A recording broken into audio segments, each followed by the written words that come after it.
I'm Fraser Keir, Birkbeck's Academic Registrar, and I'm really delighted to welcome you to Birkbeck's virtual graduation and to take this opportunity to congratulate you on reaching this milestone in your studies. We know it's been an incredibly difficult year for most of you because of the global pandemic. I'm really pleased that you've made it here today to celebrate and to mark your fantastic achievements alongside family, friends, and of course your fellow students. We know that today will be different to our usual in-person graduation ceremonies, but we have worked hard to ensure that it mirrors the spirit of them, and we hope you'll feel it does.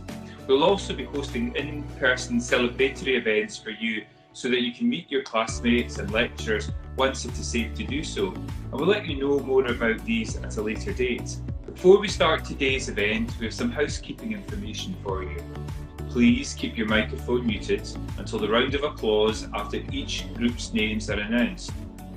We hope you will take part in giving a big round of applause to celebrate our graduate successes at that point. Now, you should be able to change the screen on the device you're watching on today. If you can, we suggest putting your screen in presenter view to view all the videos and live content in full screen.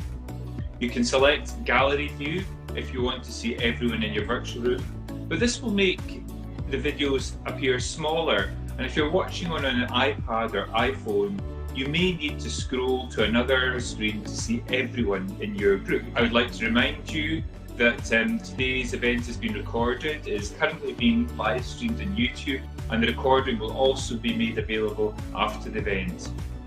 We'll start today's event with some messages before moving on to the awards. Thank you very much for taking part, and I hope you will enjoy it.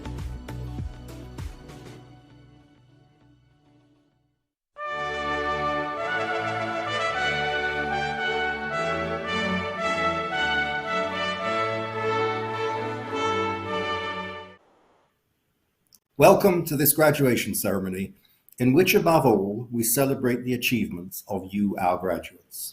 Those are the words with which I begin my address under normal circumstances when we have in-person graduations in the Senate House of the University of London. But of course, they apply even more strongly today when we have had to have these graduation ceremonies online for all too well-known reasons.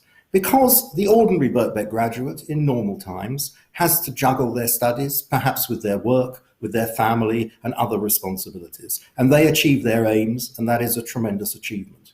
But your achievement is even greater because you have had to do all those things, but you've also had to do them under very difficult circumstances, working online, perhaps having difficulties with your internet connection, being disturbed by your children, or perhaps having to fight with your partner for control of the kitchen table at which to work. And yet you have overcome all those difficulties and you are successfully graduating today. So our message to you today is one of congratulations and admiration for your achievement. We also want to thank your partners, relatives and friends for all the support that they've given you, perhaps by looking after the children when you had to work or ceding the kitchen table to you when you needed it. But we have another message for the relatives and friends, and that is that Birkbeck is for everyone. You too can come and study back at Birkbeck. Seize back the kitchen table and work on your Birkbeck degree or other qualification, and combine it now, as we are doing, with in-person activities, in-person seminars and lectures at Birkbeck, and back to the normal Birkbeck experience. So clearly, it's an exciting time to be part of Birkbeck as we return to normal working. And indeed, our graduates today may consider taking a further, more advanced qualification in order to benefit from that and further develop their careers. Indeed, we are now excitingly approaching the 200th anniversary of Birkbeck in 2 years' time. Very few institutions get to be 200 years old. Still fewer get there with the fact that they're doing something that their founders would recognize. If George Birkbeck, our founder, were to miraculously appear on this call, he might not understand about online learning or about the particular qualifications that you have taken, but he would understand about working Londoners benefiting from what Birkbeck can provide. And that is what Birkbeck does and has been doing for 198 years. Equally, we have an obligation to ensure that we provide our students with the very best facilities. A couple of weeks ago, the Mayor of Camden officially opened our new building on the Euston Road, which contains state-of-the-art teaching facilities combined with social facilities for students, particularly emphasizing interactive learning where students work together in order to achieve specific outcomes. That will be developed further in the new building that we have purchased next to our main campus, the former Student Central building, now renamed Birkbeck Central, which will be redeveloped as a teaching facility and with facilities for the Students' Union and other student social activities. That will allow us to achieve our long-held aim of teaching our students entirely in Birkbeck premises. No longer will we have to rent perhaps more unsuitable premises elsewhere, or premises where we don't control the IT and other facilities. So this will lead to a tremendously improved student experience. As all this happens, government has become interested in lifelong learning. For the first time, a government has proposed introducing a lifelong learning entitlement, in which everyone will have an entitlement to 4 years of advanced learning. We need to continue to lobby government to make the details of that lifelong learning entitlement as clear as possible and as favourable as possible. No longer should part-time or mature study be seen as a bolt-on to the standard system for 18-year-olds. We need that system that everyone, whether they're 18 or 80, has a lifelong learning entitlement which they can use for subjects that interest them or which will benefit their careers. So we look forward to that new era when Birkbeck will finally be seen as a mainstream institution, educating working Londoners, as it has done for 198 years. But today, of course, is primarily about celebrating your achievements. You have joined that 198-year roll of Birkbeck students and Birkbeck graduates. And when people look back on the class of 2021 in future years, they will say that was a special graduating class. They graduated under the most difficult circumstances, unprecedented perhaps since the Second World War. But they achieved all their aims, and they were a very special class who achieved so much. On behalf of myself, the teaching staff, and everyone at Birkbeck, I salute your achievements. Congratulations to you all.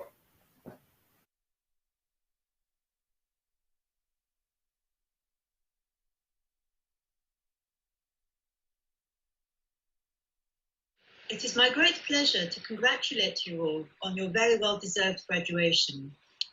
It has been a challenging year, and through your tenacity and commitment, you have successfully completed your program of study. Many congratulations. We hope you have enjoyed being part of the Birkbeck community, albeit in a rather more distant way over the past 12 months, and that you have forged friendships and contacts that will persist into the future. It has been our pleasure to teach you, and we'd very much like it if you would keep in touch with the department.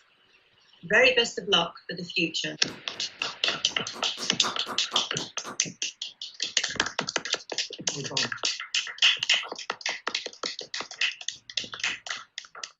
Hello, and a very warm welcome to all of you, our graduates, friends and family. I'm Professor Almut McDowell. I'm the head of Department for Organizational Psychology, where the BSc in Business Psychology is situated. It's a hugely important program to us. We are so proud of what you have achieved under often very difficult circumstances. What I would like to ask all of you to do is something that has been very precious to you about your learning journey here with us, and hold on to that preciousness. I will hand over to my colleague David now. Hello everyone, I'm Dr. David Gamblin. I'm a lecturer in the Department of Organizational Psychology, and I teach on Introduction to Business Psychology and Workplace Health and Wellbeing. And for our graduates, congratulations on your graduation and for this very important milestone.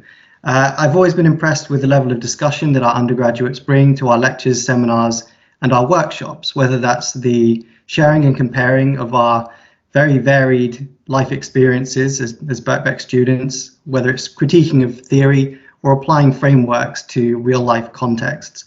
And this is great and really important, some of the most important skills that we're going to pick up throughout our journeys.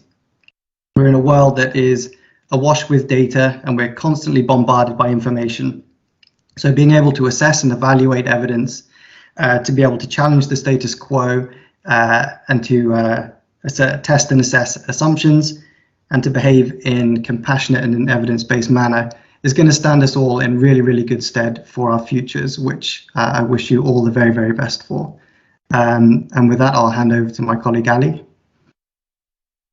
Hi, my name is Ali Kelleher. I'm an associate tutor on the BSc programme, and many of our wonderful graduates will know me from, in part, Introduction to Organisational Psychology. You will also have seen me in Motivation, Engagement and Job Design and your Research Methods modules.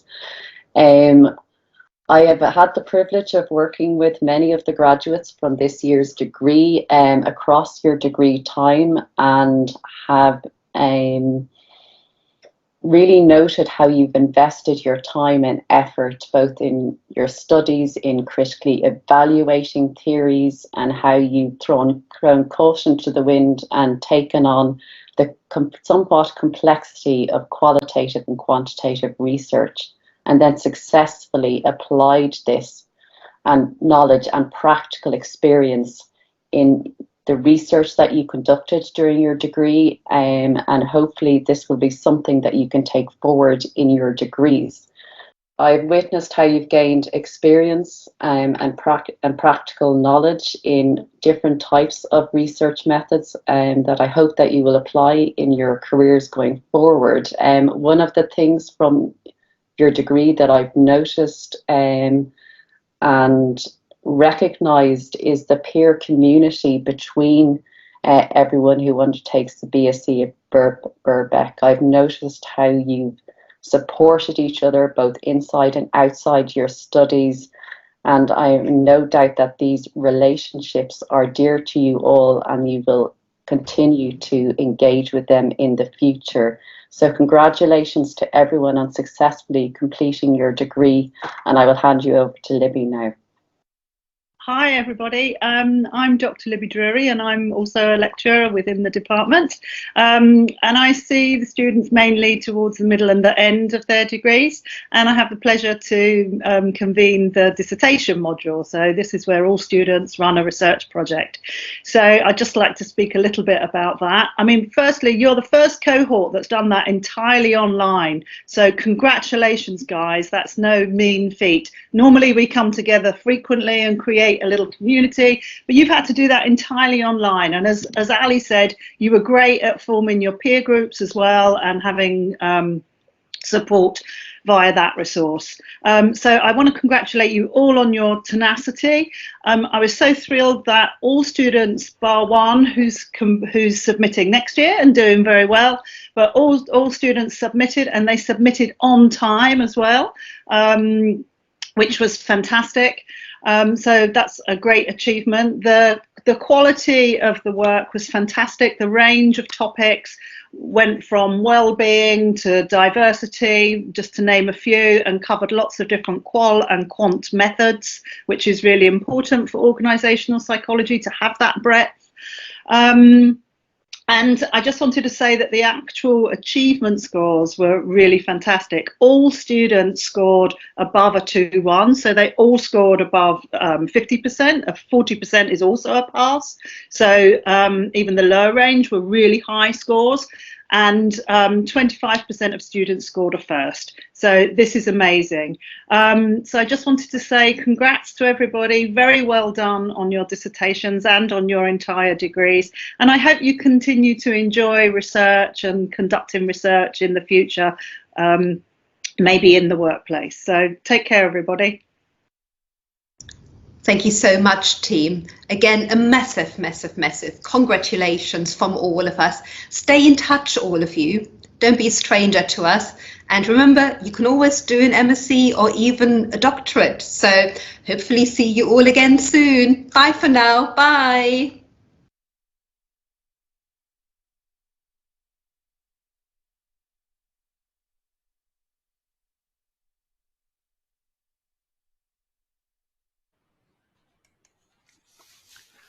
Vice-Chancellor, President and distinguished guests, I present the following graduates from the School of Business, Economics and Informatics. BSc Business Psychology, Catherine Wiltshire, Martina Lankos, Steliana Dimitrova, Fatima Daniju, Lucy Aliev, Saoirse Lavelle, Sabina Inu-Kwesi, Marina Radonic, Arthur Sower. If I could all ask you to unmute your microphones and a round of applause, please.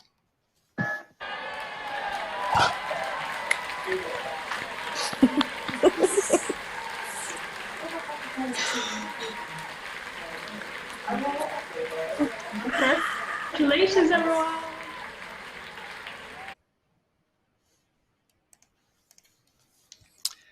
BSc Computing, Stylianos Anamogiannis, Asad Mirza, Mahitharan Bhaskaran, Andras Strublix, Kamal Ahmad, Abu Bakar Nazir, Joshua Chidiaksiku, Payman Azami, Jake Rousel, Nuchem Katz, Alin Dinkman, Alexandra Lopez, Gabriele Kamada, Nathaniel Agbollahan, Sainthan Sritharan, Suleiman Siddiq, Macaulay Jochen, Richard Morley.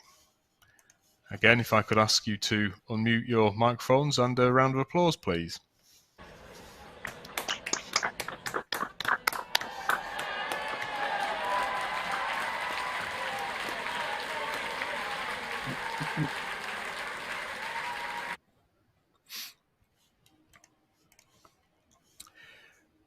BSc Information Systems and Management, Dima Albasira, Kenichiro Murakami, Jilesh Kacha, Evangelia Papachristou, Jintare Budkute Williams. BSc Information Technology, Thomas Walsh, Kitty Karosi, Mihai Mitreya. Foundation degree Computing, Information Technology, Web Development, ISI, Jefferson Dornell Schneider, Evangelos Pasiakos, Marco Valeri, Signe Thompson. Foundation degree Web Development, Joanna Diaz Ortega. If I could ask you to unmute your microphones and a round of applause, please.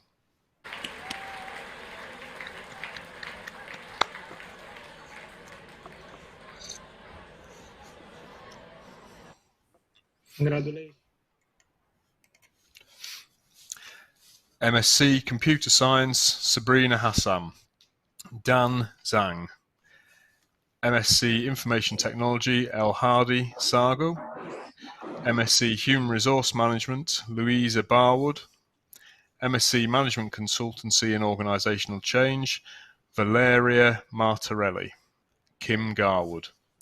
And PhD Organisational Psychology, Chinedu Uabuke, and the thesis title, Understanding West African Migrant Nurses' Work Experiences in the United Kingdom, Phenomenological Study.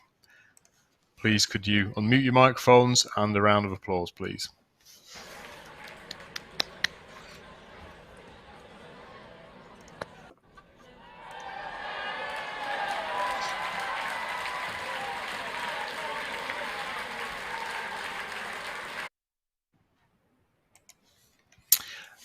This concludes the presentation of graduates from the School of Business, Economics and Informatics.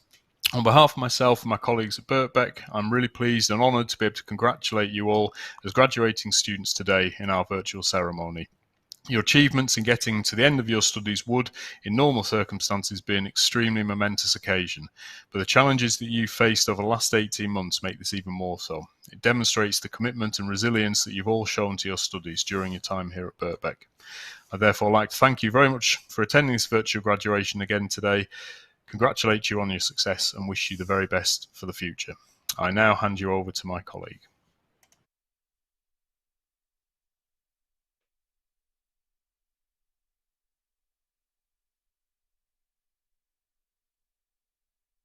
Today, it is my great honour to welcome Alexandra Poulou-Vassilis to a college fellowship at Birkbeck, University of London. Poulou-Vassilis is a computer scientist who has deep intellectual interests in digital technologies, innovation, the global proliferation of information on the internet, heterogeneous data sources, and the ways humans use and misuse mobile, embedded, and wearable technologies. She has been a leading member of the community since 1999. However, her contributions to our community can actually be traced further back. Her BA in mathematics had been completed at the University of Cambridge, after which she had worked at IBM in Greece. However, by the 1980s, she returned to the UK, bringing to Birkbeck a studentship awarded by the Greek state. While at Birkbeck, she completed an MSc and a PhD in computer science. The PhD, awarded in 1990, was entitled The Design and Implementation of FDL, a Functional Database Language. She argued that FDL improves upon previous computer languages with a functional data model by allowing any computable function to be defined and stored, and by supporting arbitrarily nested data types, which are all persistent. The research earned her a postdoc at the UCL, followed by a lectureship at King's College London. In 1999, she returned to her intellectual home here at Birkbeck, being awarded a readership under the prestigious 175th Anniversary Chairs and Readers Scheme. 2 years later, she was promoted to a chair, and since then, we have not allowed her to leave. Today, she remains a professor emerita and a college fellow. Poulou-Vassilis' contributions to Birkbeck have been immense. She is a formidable academic, administrator, collaborator, talented at getting people with diverse skills and views in the same room to exchange information and ideas. The tasks she sets herself address some of the most challenging problems facing people in the 21st century. As we all know and experience, today we are increasingly bombarded with extraordinary quantities of data, which are located in multifarious data stores and accessible in numerous environments. Selecting, assessing, interpreting, communicating ideas and solutions has never been so complex. Poulou-Vassilis' task has been to help people navigate the proliferation of new digital applications and technologies. Now, one example of how she has done this involves her work with 2 knowledge labs. In 2003, when she was head of computer science and information systems at Birkbeck, as well as being the founding head of the Birkbeck Graduate Research School, she became a co-director of the London Knowledge Lab. This was a collaboration between 2 of the UK's most prominent centres of the research, UCL's Institute of Education and Birkbeck. The lab brought together computer and social scientists to explore the place of digital technologies and media in culture, social environments, and knowledge production. It sought to design, build, and evaluate systems, processes, and interfaces, as well as to tease out assumptions about knowledge and learning that underlie digital technologies.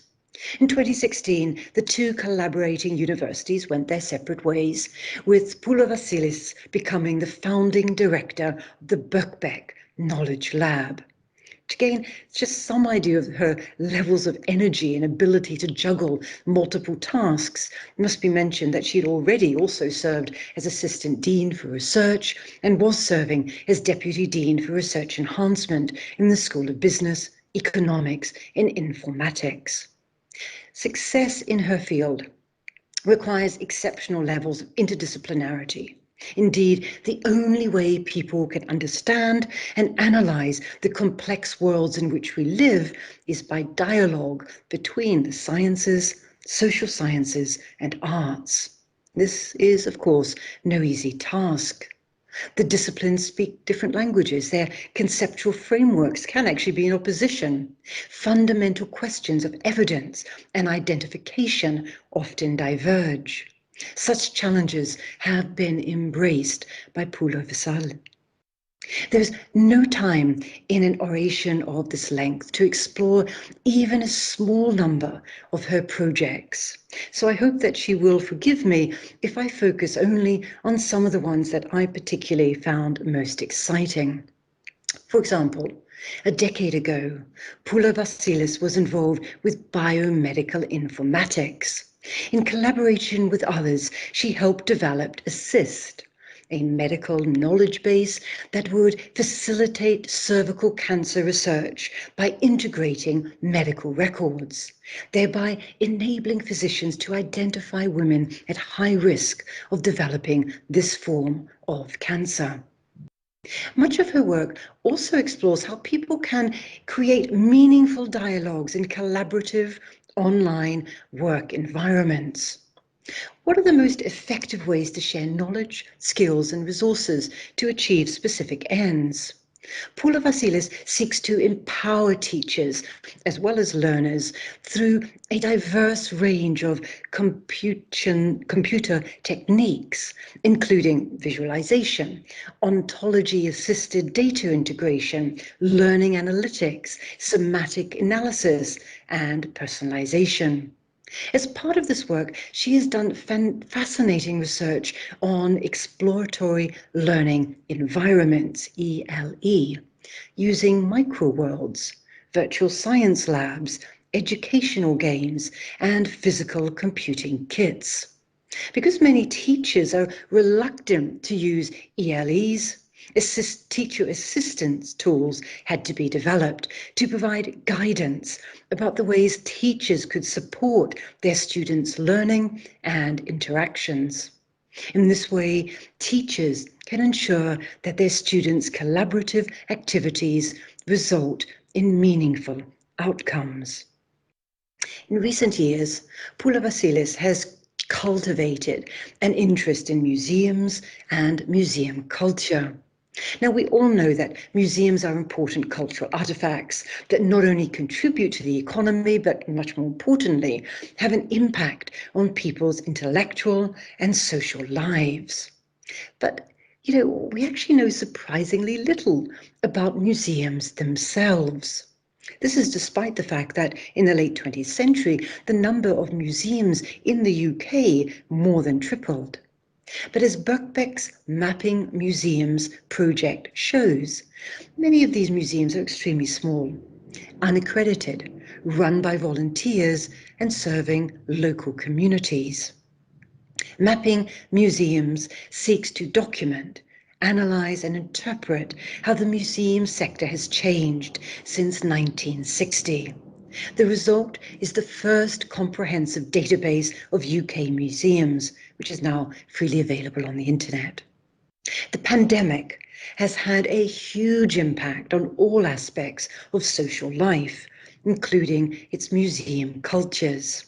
So, Museums in the Pandemic is a collaborative project led by Professor Fiona Candland, with Pulo Vasilis as a co-investigator responsible for the development of the database and web application functionality. And it uses big data techniques to explore factors that make museums at risk of closing over the pandemic, and asks why many museums proved resilient. This project is still underway, but a preliminary analysis of the museums that closed permanently during the pandemic suggests that their fate had less to do with the health measures implemented by the government and more to do with wider systemic problems in the sector, such as long-standing government cuts to local authority budgets, problems with accommodation, and the retirement of leading personnel. No mention of her achievements can ignore her absolutely stellar work for gender equality in STEM subjects.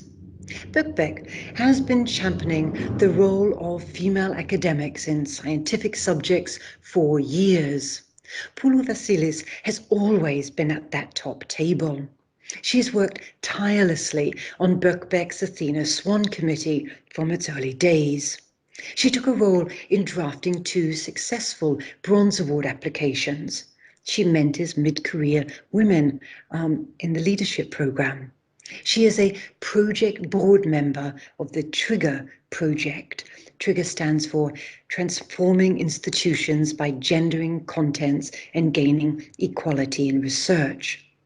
So the Trigger project is a 5-country EU research project promoting women in science and technology.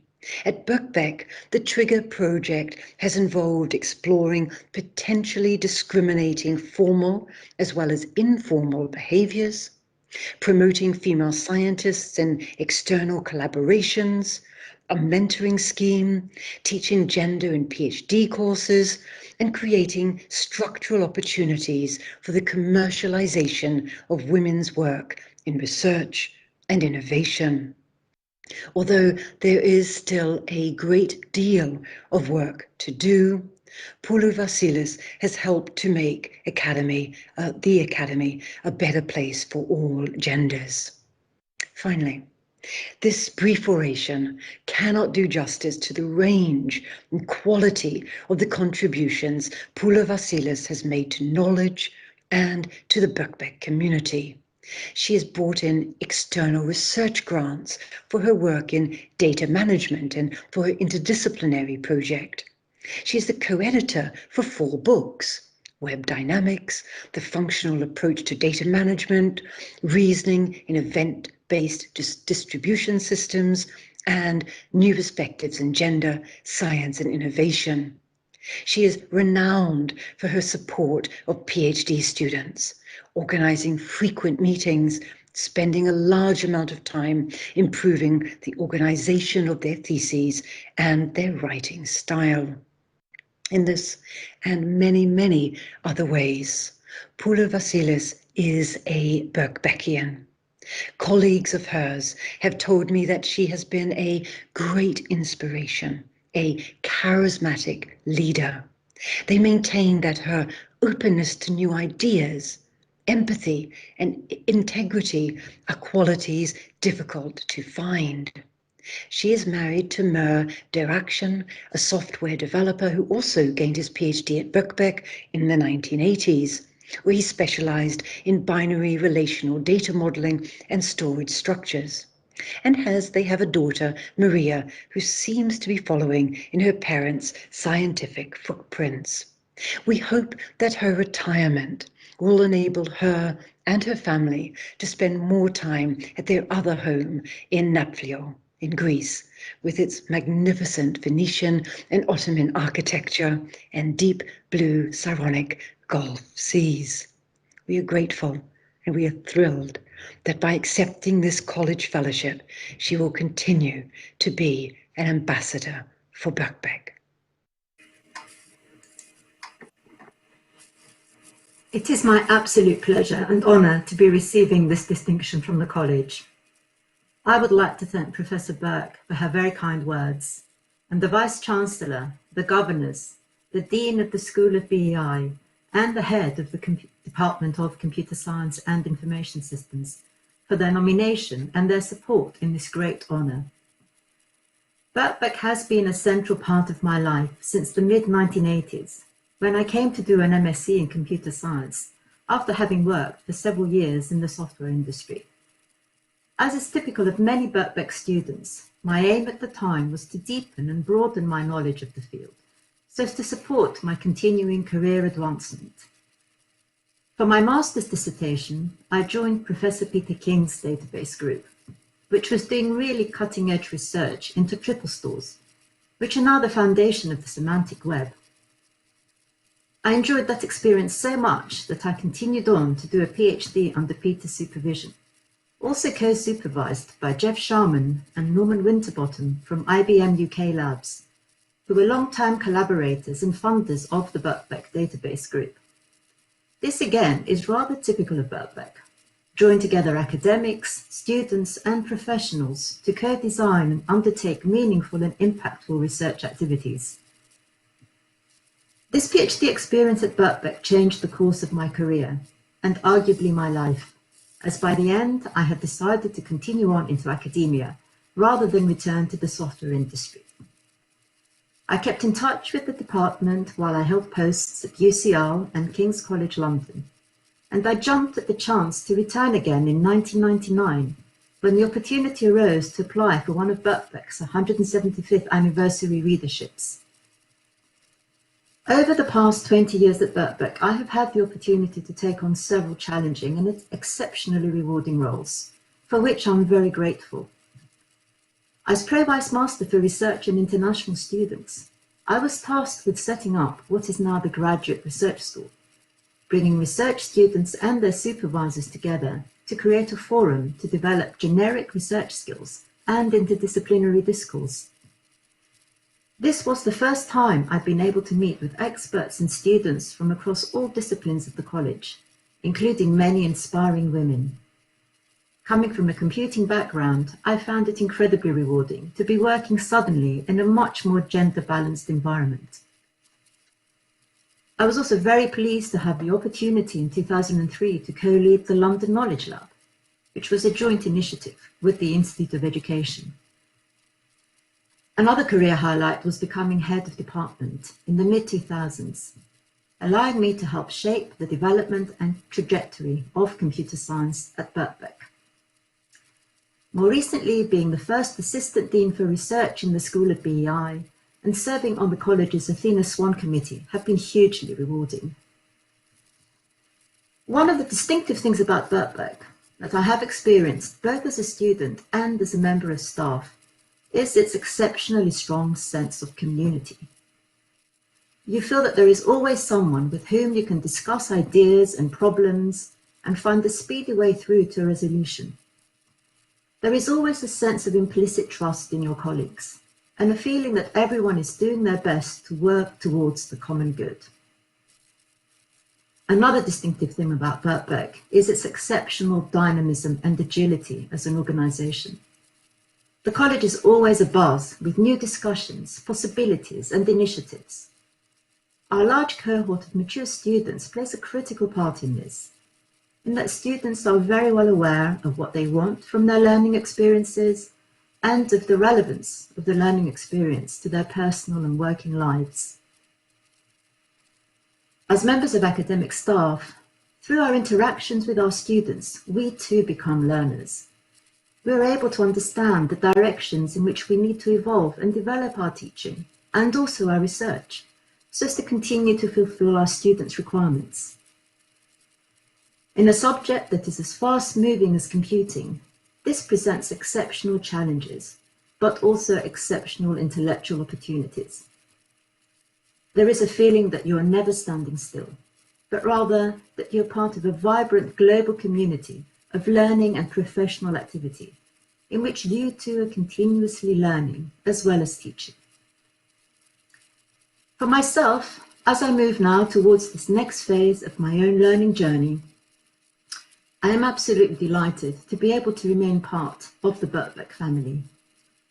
And I wish and anticipate that there will continue to be opportunities to contribute to the Birkbeck community, going forwards towards our 200th anniversary and beyond. Thank you all very much, and I wish you a great year ahead.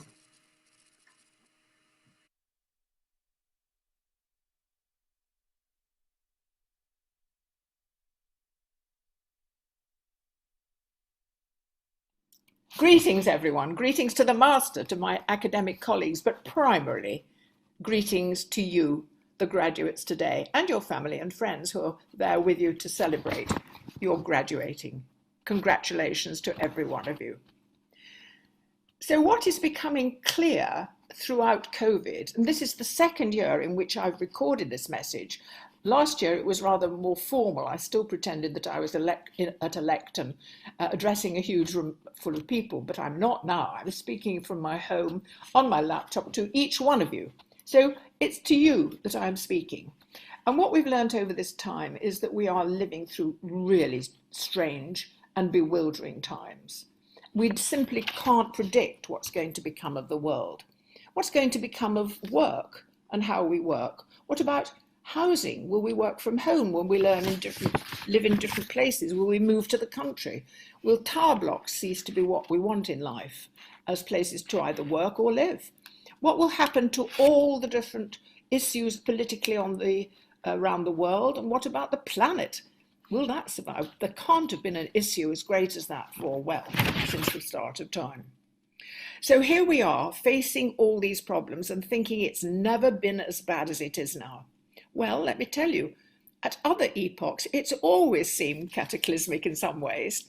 When George Birkbeck called that meeting in 1823, asking working people if they'd like an education, would they please turn up at the Crown and Anchor pub in Fleet Street, 2,000 people arrived. He must have thought the world had changed. What happened? Did he mean it?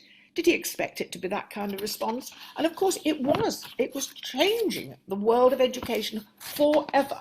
He can hardly have known. And also he can hardly have known what would develop, because he was living through a time of great change too. I made a note of some of them. I've got them here. The things that changed England at that time, the UK in general, but primarily the invention, let's say, of the railways. That must have seemed like the end of the world. The railways were going to take over. America would be conquered. The West, India would be revolutionized.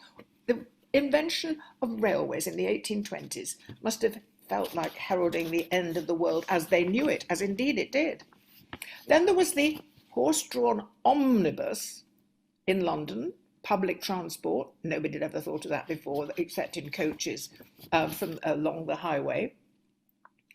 The combustion engine was patented, presaging the most revolutionary change in transport you can imagine. All sorts of strange institutions were founded. The Metropolitan Police happened, the Oxford Union, where so many of our politicians, so many of our prime ministers have been the leading president, including the present prime minister. The Metropolitan Police, very important. The RSPCA, people started to care about animals, the welfare of animals. So these were all interesting ways of responding to change. And then, of course, the arts was flourishing at that time. We had the great sweep of great poets.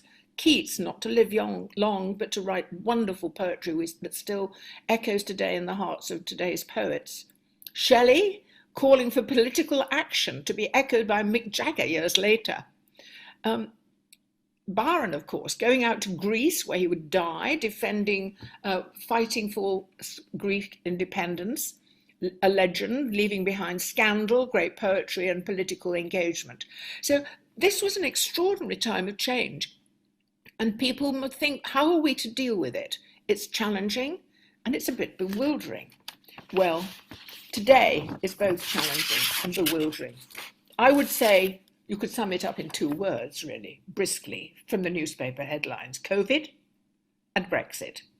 How are we to see both of those issues unravel and be some good? How are we to thrive? How are we to solve the problems they present? Is the world getting better or is it getting worse? We just don't know how it's going to work out. And here's my message for you, because with every crisis, there is opportunity. George Birkbeck knew that. And I'm telling you, it's your opportunity, because nothing equips people to deal with crises so much as a trained mind, knowing how to assess evidence, how to weigh up the pros and cons of argument, how to set out an argument without coming to blows, I hope, and how to deal with both the challenge and the bewilderment. Your degree at Birkbeck has put you in that position, and I urge you to use it to the utmost degree. You will relish doing so. Problem solving is one of the great delights in life, and you have problems ahead of you and the skills to resolve them. So to each and every one of you, my congratulations and good luck for the future.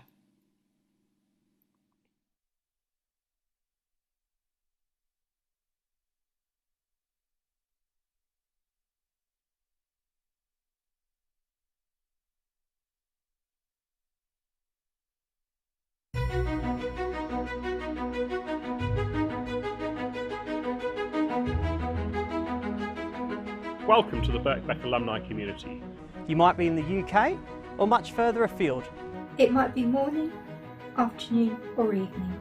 Wherever you are right now, we as fellow members of the Birkbeck alumni community want to send our congratulations to you for what you've achieved. Completing a course at Birkbeck in normal circumstances is by no means an easy endeavour. So what you have accomplished is really something truly special. Today you are graduating, and you should take a moment to reflect what a huge accomplishment this is. Completing your studies does not mean the end of your Birkbeck journey. You are joining a community of over 60,000 alumni in over 140 different countries. So no matter where you are in the world, you won't be far from a fellow Birkbeck graduate.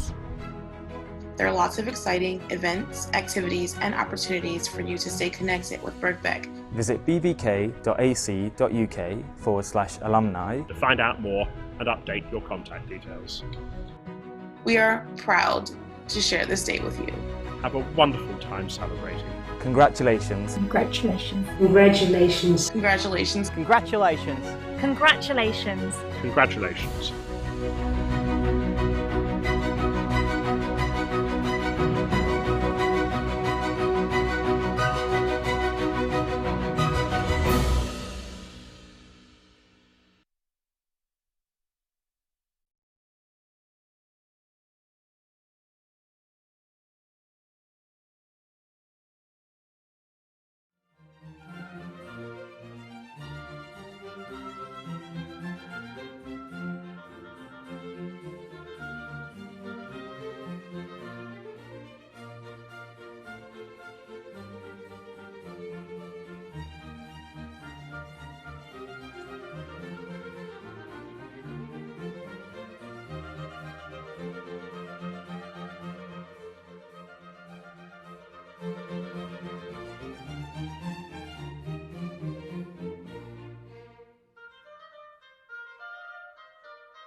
I'm Fraser Keir, Birkbeck's Academic Registrar, and I'm really delighted to welcome you to Birkbeck's virtual graduation and to take this opportunity to congratulate you on reaching this milestone in your studies.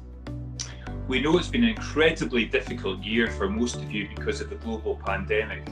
I'm really pleased that you've made it here today to celebrate and to mark your fantastic achievements alongside family, friends, and of course your fellow students.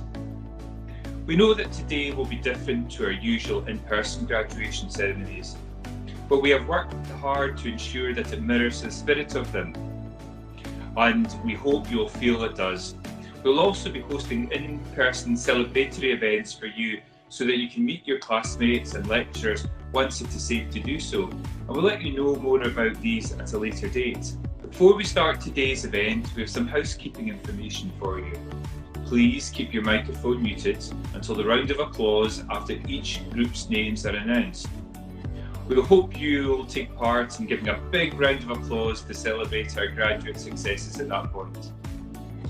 Now, you should be able to change the screen on the device you're watching on today. If you can, we suggest putting your screen in presenter view to view all the videos and live content in full screen.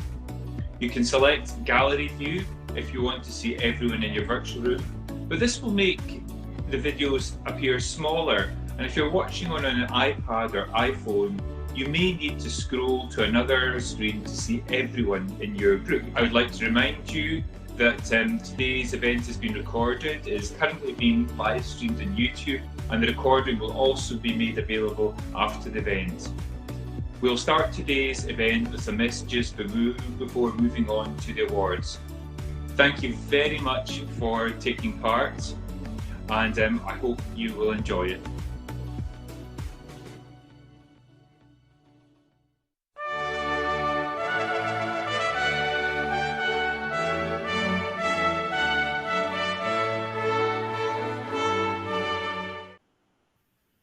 Welcome to this graduation ceremony, in which above all we celebrate the achievements of you, our graduates. Those are the words with which I begin my address when we hold graduation ceremonies in person in the Senate House of the University of London. But of course they are even more appropriate today when we are holding a virtual ceremony for safety reasons, because all Birkbeck graduates achieve their aims and they combine their work with their studies, with their family responsibilities to achieve those aims. But you, our graduates today, have had to do so much more. You have had to work under difficult conditions during the pandemic, working online, perhaps at home from situations where the Wi-Fi didn't always work, where the children occasionally disturbed you, or where indeed you had to fight your partner for control of the kitchen table when you wanted to work and perhaps they needed it as well. So you have really done something special and achieved your aims in a spectacular fashion. Of course, as always, we thank your partners, relatives and friends for the help and support they have given you, perhaps in looking after the children, or indeed in ceding the kitchen table to you when you needed it for your laptop. But I have another message apart from thanks for the relatives and friends, and that is Birkbeck is for everyone. You too could come and study at Birkbeck. You could gain your revenge by seizing control of the kitchen table for our online activities and now be able to combine those with in-person teaching within Birkbeck, so gaining the very best that Birkbeck has to offer. So do think about it. And of course, our graduates think about coming back for a further qualification to equip yourself even better for the future. It's a very exciting time to be part of Birkbeck. In a couple of weeks' time, we will reach our 198th anniversary, so nearly there for the 200th anniversary. Very few institutions reach that milestone, but still fewer reach it doing something that their founders would recognize. If George Birkbeck appeared now on this virtual call, he might not understand about virtual calls. He might not understand about some of the subjects that you've studied, but he would understand about our educating working Londoners, because that is why he set Birkbeck up 198 years ago. And so we continue to fulfill that, and we continue to try and provide our students with the very best facilities. A couple of weeks ago, the Mayor of Camden opened our new building on the Euston Road, which provides state-of-the-art teaching facilities, but also facilities for socializing for students and interaction between students working in small groups to pursue their scholastic aims. And we will do that on an even bigger scale in the building, formerly called Student Central, adjacent to our main building, which will provide us with the opportunity to provide a large number of teaching rooms and student facilities and space for our student union.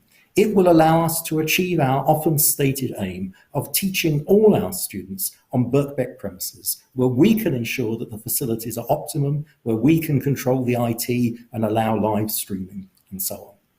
This is particularly important at the present time because for the first time, we have a government which has recognised the importance of lifelong learning. It has said that it will introduce a lifelong learning entitlement to allow individuals to reskill and upskill, to respond to the demands of the fourth industrial revolution, of post-COVID and post-Brexit, in which all of these things will make certain jobs disappear, but other jobs become available to those who have the skills to fulfill them.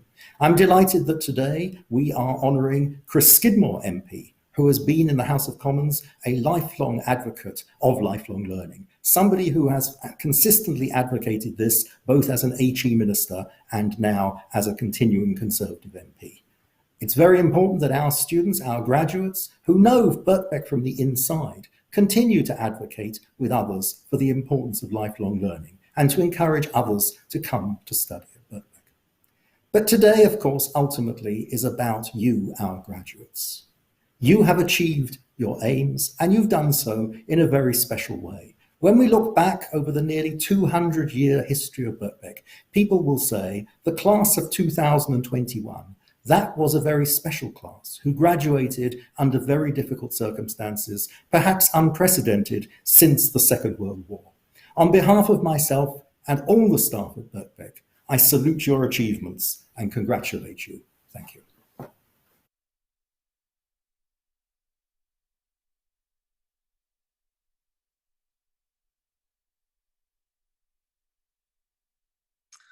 Hello, I'm Jasmine Gideon. I'm the Assistant Dean from the Department of Geography. And on behalf of all my colleagues in the department, we'd like to send you many congratulations on your graduation. We're sorry not to be able to be with you in person on this special day, but we're all very proud of your achievements. It's always very challenging for Birkbeck students to combine work and personal responsibilities, family responsibilities, along with study. So to do so in the context of a pandemic is particularly impressive, and you've done an amazing thing to be able to complete your degree. And so many congratulations on your graduation. We also hope that you will stay in touch. We have a lot of alumni events, and we hope that you'll come along to some of those. And as I'm sure you know, it's always really nice to hear from ex-Birkbeck students. When you're in the classroom, it's great to find out what other students who've done your program have gone on to do. I think students always like to kind of see people who've made it to the other end and hear about, what their degree has helped them to do in their career. So it would be great if many of you were able to come back and contribute in the same way. So we will be sending out invites over the year for different things. So please do follow up. Yeah, and we're sorry that we're not able to be there, but we're all really impressed, and everyone is very proud of what you've done. It's been great teaching you all over the past few years. I think we're all really enthusiastic about our teaching at Birkbeck, and it's you, the students, who make it a really special experience. So thank you to you all for all the hard work you've put in over the past few years and to get to the point where you are at now. Yeah, and I think it just leaves me to say again, on behalf of everyone here and other colleagues in the department, many congratulations, lots of luck in the future, and we look forward to hearing about your exciting new adventures with your degrees. So good luck, everybody, and thank you. Hello, my name's Matt Cook. I'm the head of the Department of History, Classics and Archaeology here at Birkbeck, and I'm joined by my colleagues to wish you a very happy graduation day. Joining our graduates to celebrate their achievements in person is one of the highlights of our year, and it really is a shame that we can't do that this time round. We did, though, want to gather virtually to congratulate and applaud you, and especially because you have completed your degrees in the most difficult of circumstances in the midst of a pandemic. We hope very much that you'll stay in touch with us, and we wish you every success in the future. So, colleagues, please unmute and join me in congratulating our fantastic new graduates. Hey. Hey. Hey. Thank you, everyone.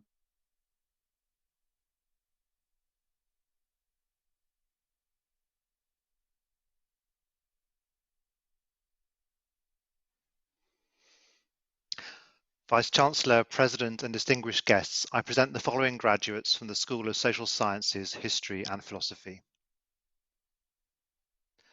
For the BA in Archaeology, Valerie Boudet, Megan Jones and Angela Broomfield. The BA in Classical Studies, Rebecca Todd, Pandora Araby and Francis Hardy. Now, can I ask you all to unmute your microphones and please join with me, your friends, families and supporters in congratulating you on your splendid achievements. Congratulations.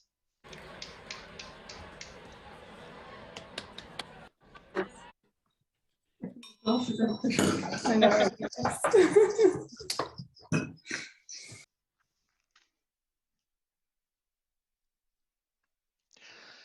The BA in Contemporary History and Politics, Jonathan Michaelis, Vincent Walsh. The BA in History, Bariah Simon, Sean Patterson, Andrew Bradford, Chi Shahin, Mariella Odeluga, Farah Banton, Laura Dench, Louise Williams, Anna Krzyjanek, Jessica Gaze, Nick Townsend. The BA in History and Archaeology, John Tye, Anita Roseweir, Mark Stiles, Paul Soames, Jana Carpenter, and Scott Mackenzie. And can I ask you all please to unmute your microphones and join with me, your families, friends and supporters in congratulating you on your splendid achievements. Congratulations.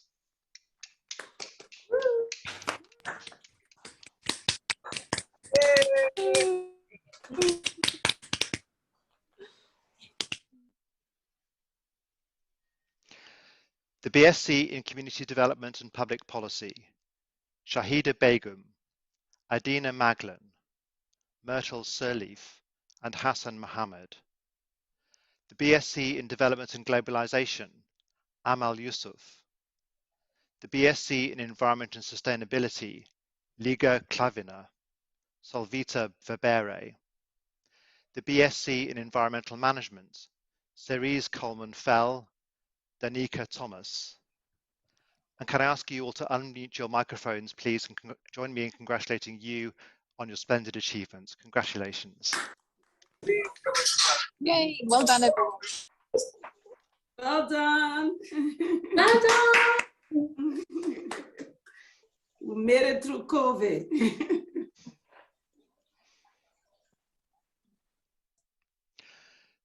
The BSc in Geography, Eleanor Barrett, Shimeli Bernard Cobb, Christina Brodsnevskova, Nell Rankin Perrott, Elizabeth Farrell. Can I ask you now to unmute your microphones and join with me in congratulating everybody on their splendid achievements. Congratulations.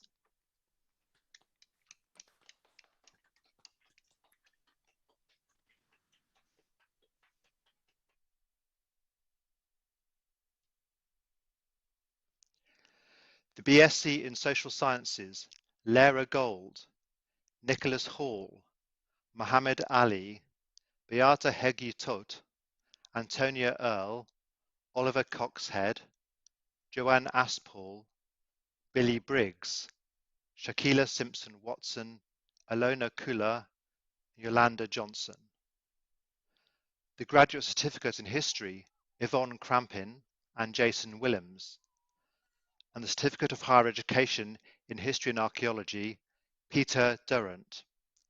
And can I ask you all to now please unmute your microphones and join with me, your supporters, family and friends in congratulating you on your splendid achievements. Congratulations.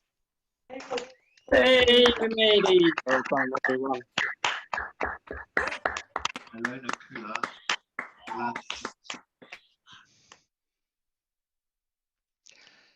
The MA in Contemporary History and Politics, Alan Major, Tayeb Tahiri Shimirani, Daniel McKeon. The MA in Early Modern History, Sean Harford and James Porter.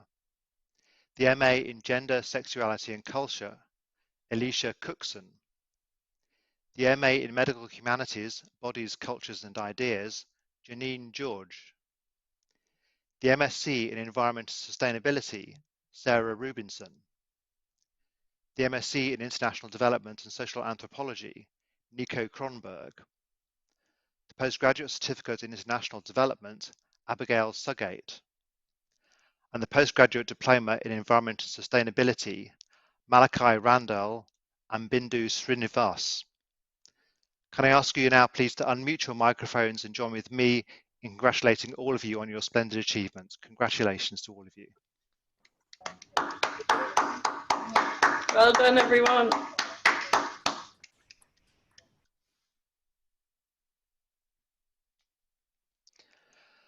The PhD in History, with a thesis entitled The Response to Plague and the Poor in the Suburban Parishes of Early Modern London, circa 1600 to 1650, Aaron Columbus. The PhD in History, with a thesis entitled Almshouses of London and Westminster, Their Role in Lay Piety and the Relief of Poverty, 1330 to 1600, Sarah Leonard Brown. The PhD in International Childhood Studies, with a thesis entitled An Island of Holy Rus, The Crisis in the Russian Orthodox Diaspora in the UK, 1991 to 2009, Robert Collins. The PhD in Medieval and Modern History, with a thesis entitled Juvenile Justice in Sierra Leone, A Qualitative Study of Criminal and Customary Law, Pauline O'Dwyer. The PhD in Medieval and Modern History, with a thesis entitled Christ Hospital and the City of London, 1552 to 1666, Gary Jenkins. And can I ask all of you please to unmute your microphones and join with me, your family, supporters and friends in congratulating you on your splendid achievements. Congratulations to all of you. Congratulations.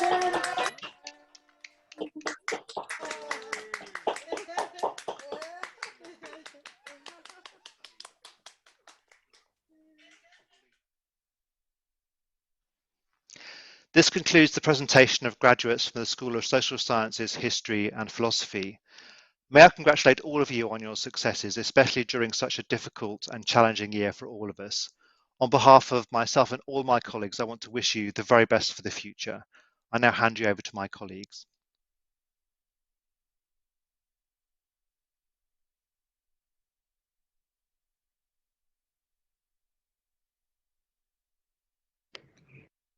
Today it is my great honour to welcome Christopher James Skidmore to a college fellowship here at Birkbeck, University of London.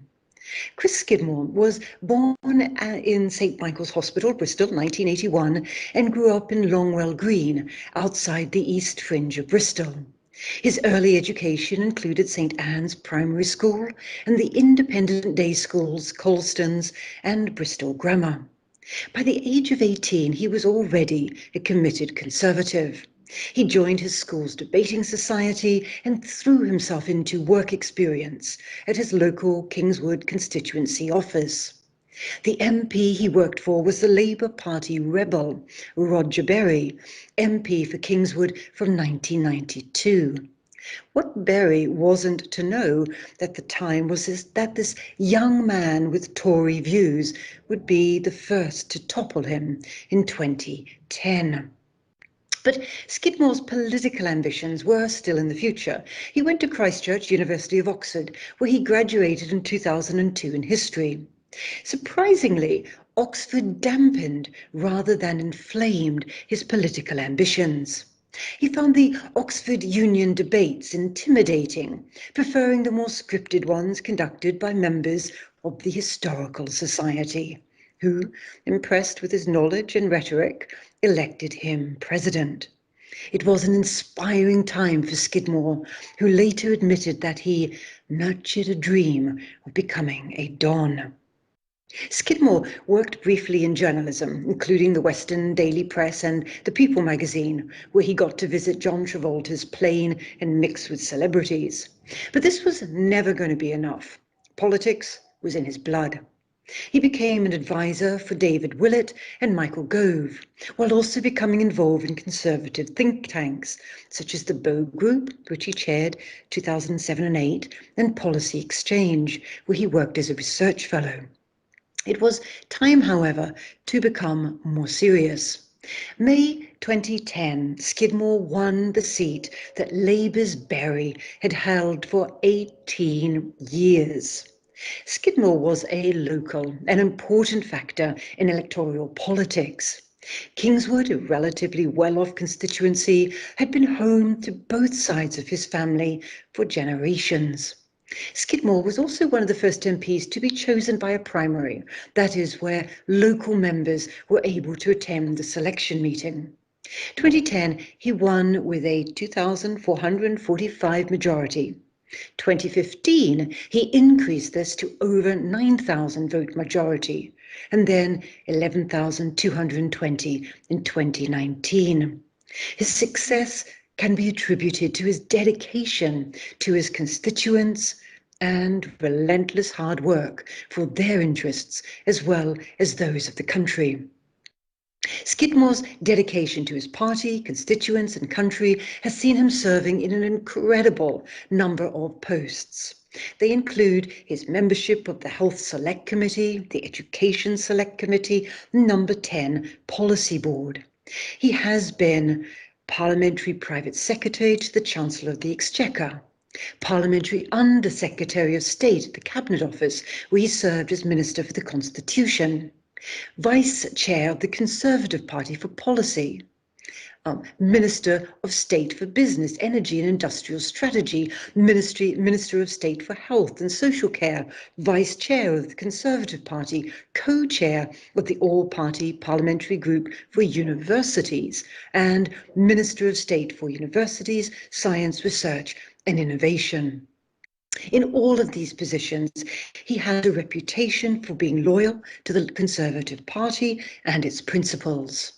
In his co-authored book, Britannia Unchained, Global Lessons for Growth and Prosperity, 2012, he claimed that once they enter the workplace, the British are among the worst idlers in the world. He was certainly not referring to himself. He has successfully combined a prodigious political career with a full family life. Wife, Lydia, 3 children. During lockdown, all 3 were under the age of 6, and a spaniel. He has, though, simultaneously developed another career. He is a historian who has taught part-time at Bristol University, where he is an honorary research fellow. He has also published biographies of Edward VI and Richard III, the War of the Roses, especially the Battle of Bosworth in 1485, and an Agatha Christie-style mystery, which is delightfully entitled Death and the Virgin, Elizabeth Dudley and the Mysterious Fate of Amy Robsart, about the mysterious death of the wife of Elizabeth I's favourite, Dudley. Apart from finding time in his hectic schedule to actually research and write books, Skidmore admits that the biggest challenge had been deciphering the terrible handwriting in the Tudor period. But knowledge of the Tudor court probably has served him well in dealing with the court at Westminster. Skidmore's passions for politics, for history, have frequently converged. Many years ago, I read an article by him entitled, "History Cannot Be Taught Like It Is a Doctor Who Time-Travelling Fantasy." By this he meant that history shouldn't be taught by, his words, skipping across the centuries and ages, from ancient Egypt to Victorian times and then back to the Tudors. There needs to be a chronological focus, which will allow pupils to have a proper understanding of the context and perspective of history. He called for a way of teaching history that would enthuse as well as enlighten pupils. And he emphasized that one way this could be achieved was by weaving local history into the school curriculum. Skidmore believes that a knowledge of the past can contribute to the present and the future. He maintains that his own training in the discipline taught him the value of a proper evaluation and analysis of the facts. Therefore, he is both perplexed and disturbed by the fact that fewer school pupils in Britain seem to be studying history. Less than 30% of pupils studied history beyond the age of 14. Indeed, in 159 schools, not a single pupil took GCSE history. He lamented that we are facing a situation where history is at risk of dying out in schools and regions around the world. Even worse, he noted that a two-tier system is developing, whereby some students, primarily those in wealthier areas, get to study history, while others don't. Now, more broadly speaking, Skidmore's most senior roles in politics have been incisive for educational policy. One of his themes has been internationalization. He was responsible for a new international education strategy and an international research and innovation strategy, which led to the return of the 2-year post-study work visa and the introduction of a global talents visa. Skidmore has been passionate about creating more inclusive universities where disabled and visually impaired students, as well as students from minoritized communities, can flourish.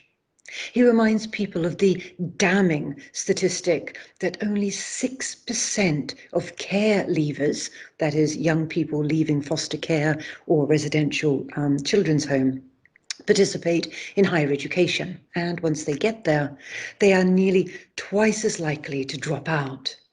He's also passionate about prohibiting essay mill services, that is, companies who sell students essays that they can pass off as their own. Today, nearly 1,000 such companies exist in the UK, and their numbers are growing thanks to the pandemic, which has seen many students isolated in their homes and cut off from support that face-to-face learning provides. Skidmore is a great advocate for higher education. He's a Birkbeckian, recognizing the importance of part-time education for people in employment, a constituency which Birkbeck serves better than any other provider. People should be able to earn as they learn.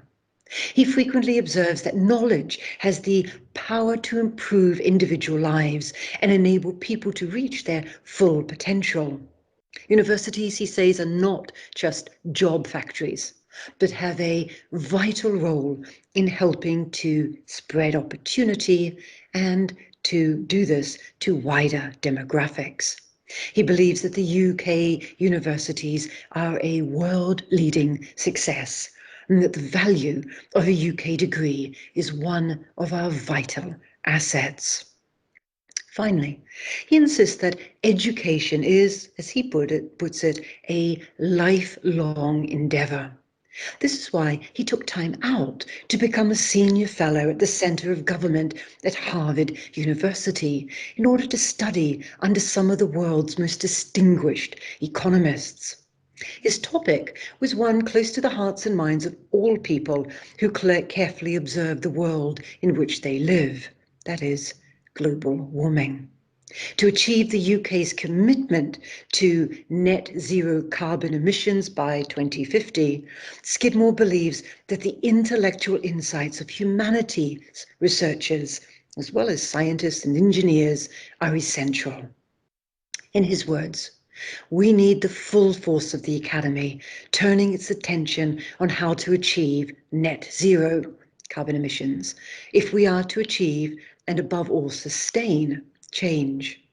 Historians can teach us the lessons from larger systemic transformations in the past, as well as demonstrating that we will have to deal with failure and unintended consequences as yet unknowable. In this endeavour, he says, universities have a crucial role to play, not just as effective discoverers and communicators of the rising dangers of global warming, but also as agents of change.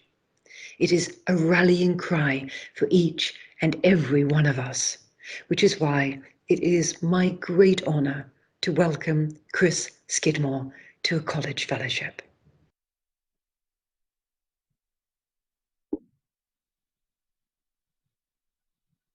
Congratulations to all those graduating today. And I'd like to start by adding my commendation and recognition, really, of all the hard work that you've given in achieving your degrees. It's been a humbling occasion to witness these moments of private celebration, albeit virtually. And I speak of somebody who never managed to actually finish my doctorate. The lull of politics drove me into a different arena. So I watch these ceremonies with envy, but also a sense of pride that you've been able to achieve something that I know is incredibly difficult to do. I'd like to thank Professor Burke for that sort of kind introduction. Very odd being able to hear your career being sort of laid out in that way. But thank you for the time in putting that address together. And I'd like also to thank the Vice-Chancellor, Professor Latchman, and the wider community at Birkbeck for the award of this honorary fellowship. It is indeed a great privilege to join a list of eminent fellows who have previously been nominated, as it is equally a great honour to be in your company again. The last time I gave a speech at Birkbeck, it was back in June 2019, physically. I remember it well, as it was in fact my last speech as Universities Minister, or at least my last speech during my first stint as Minister. And I spoke then about the importance of ensuring that access and participation to learning was not merely limited to new university entrants, easy though it can be to focus attention on the number of 18-year-olds going to university. Instead, I argued, if we want to improve national productivity rates or to level up those communities left behind, then we must equally prioritise those adults who might never have had a chance of receiving a university education but need to retrain or reskill in order to raise their ambitions, change career, or to meet the demands of a modern workforce. We must not forget that higher education is for adults of all ages. Indeed, to do so is to forget about one of the most single important drivers of economic recovery, the 80% of the population over 21 already in work.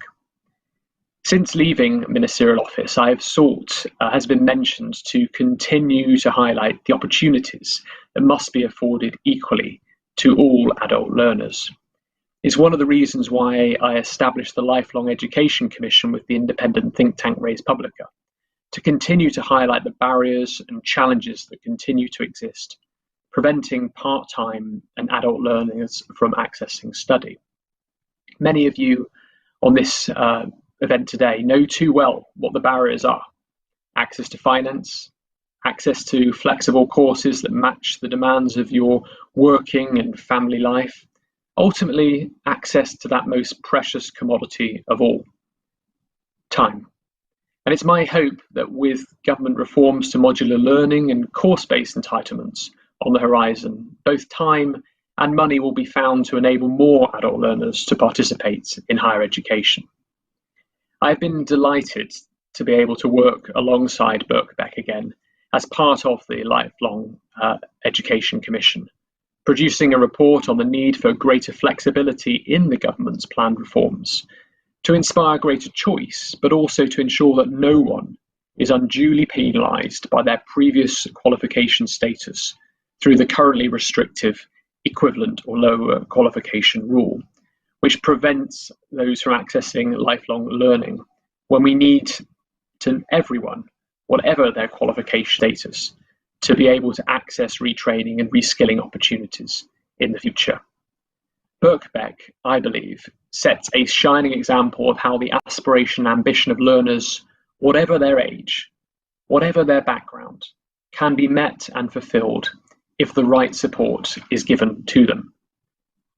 I am proud to now be associated to an institution that has made part-time and adult learning an integral part of its mission for a century, and I hope that it will continue to do so in this century to come. But let us ensure, too, that it is a mission that is not Birkbeck's alone, and that we can ensure that for every adult learner, they are also given the opportunity, so that so many of you who have passed through your doors have been able to achieve, so they are also. Thank you very much for your time, and thank you once again for this great honour you have bestowed upon me.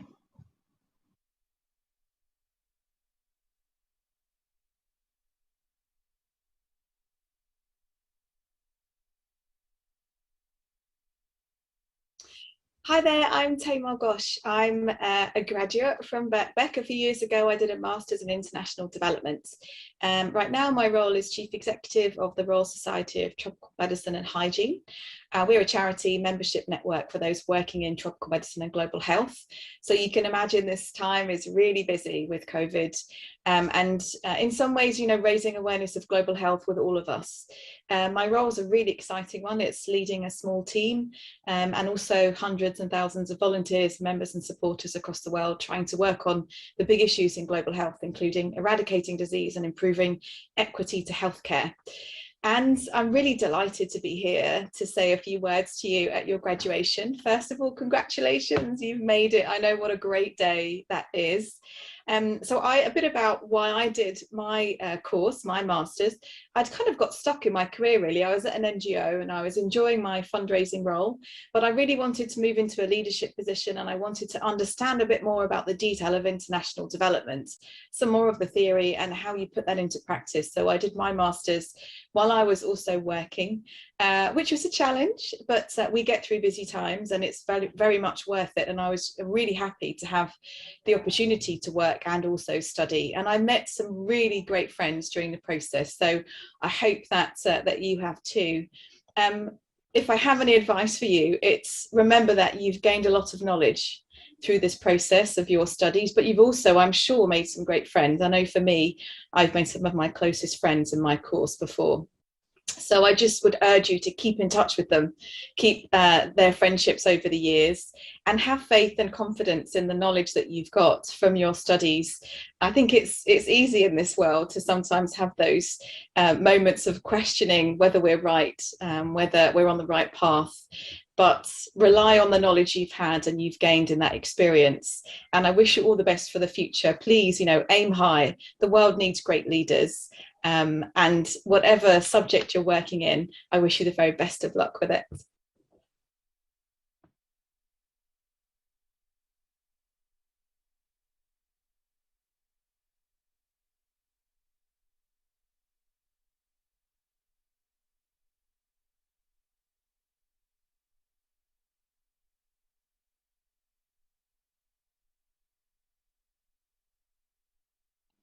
Greetings, everyone. Greetings to the Master, to my academic colleagues, but primarily greetings to you, the graduates today, and your family and friends who are there with you to celebrate your graduating.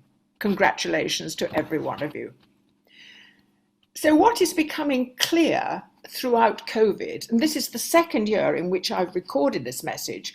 Last year it was rather more formal. I still pretended that I was at a lectern addressing a huge room full of people, but I'm not now. I'm speaking from my home on my laptop to each one of you. So it's to you that I'm speaking. And what we've learned over this time is that we are living through really strange and bewildering times. We simply can't predict what's going to become of the world. What's going to become of work and how we work? What about housing? Will we work from home? Will we live in different places? Will we move to the country? Will tower blocks cease to be what we want in life as places to either work or live? What will happen to all the different issues politically around the world? And what about the planet? Will that survive? There can't have been an issue as great as that for, well, since the start of time. So here we are facing all these problems and thinking it's never been as bad as it is now. Well, let me tell you, at other epochs, it's always seemed cataclysmic in some ways. When George Birkbeck called that meeting in 1823, asking working people if they'd like an education, would they please turn up at the Crown and Anchor pub in Fleet Street, 2,000 people arrived. He must have thought the world had changed. What happened? Did he mean it? Did he expect it to be that kind of response? And of course it was. It was changing the world of education forever. He can hardly have known.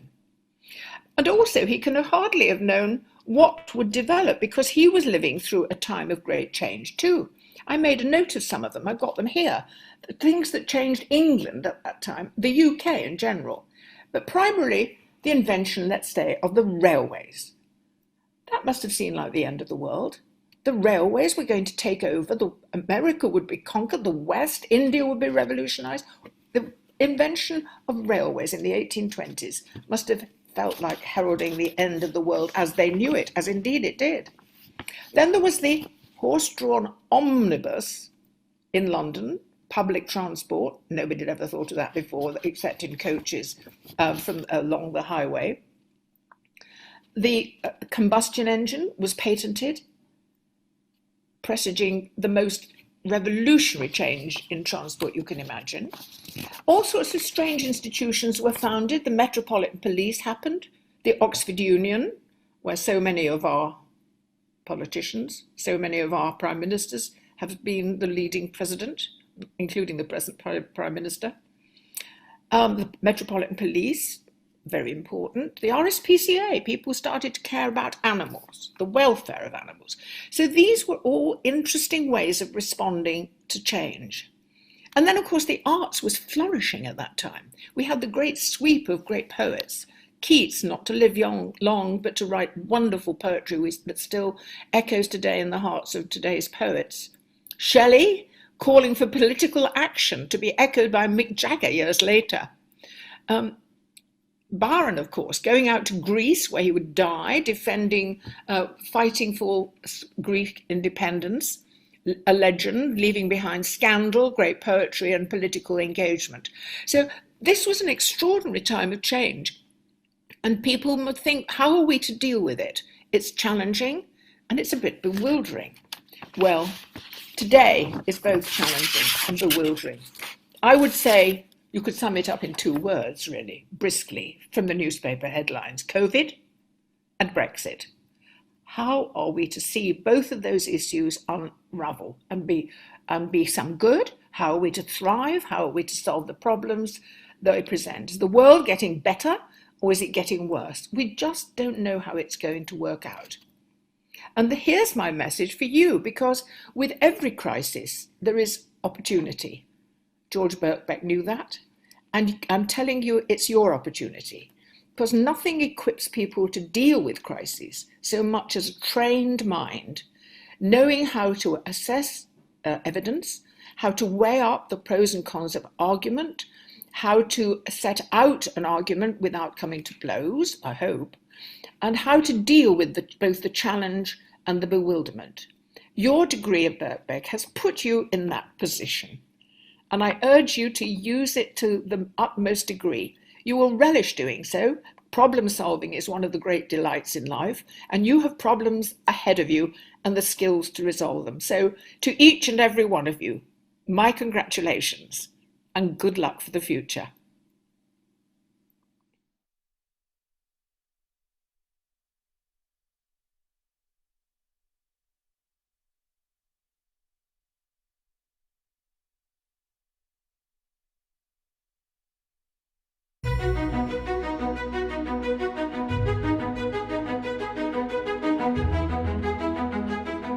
Welcome to the Birkbeck alumni community. You might be in the UK or much further afield. It might be morning, afternoon, or evening. Wherever you are right now, we as fellow members of the Birkbeck alumni community want to send our congratulations to you for what you've achieved. Completing a course at Birkbeck in normal circumstances is by no means an easy endeavour. So what you have accomplished is really something truly special. Today you are graduating, and you should take a moment to reflect what a huge accomplishment this is.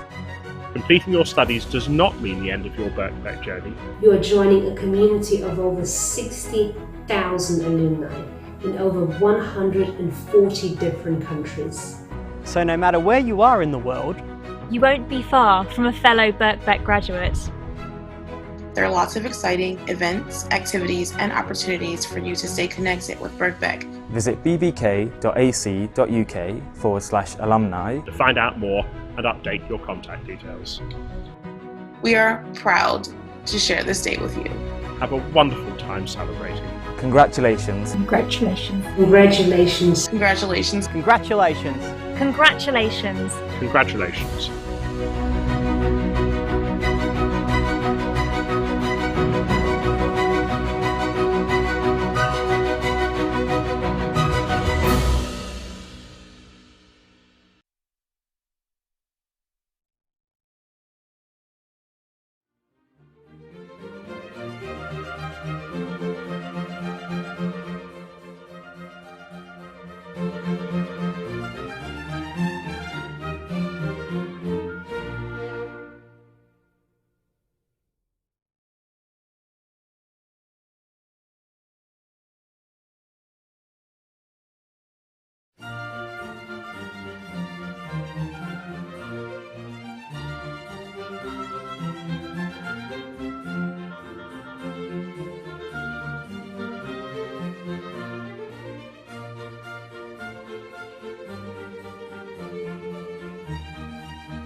I'm Fraser Keir, Birkbeck's Academic Registrar, and I'm really delighted to welcome you to Birkbeck's virtual graduation and to take this opportunity to congratulate you on reaching this milestone in your studies.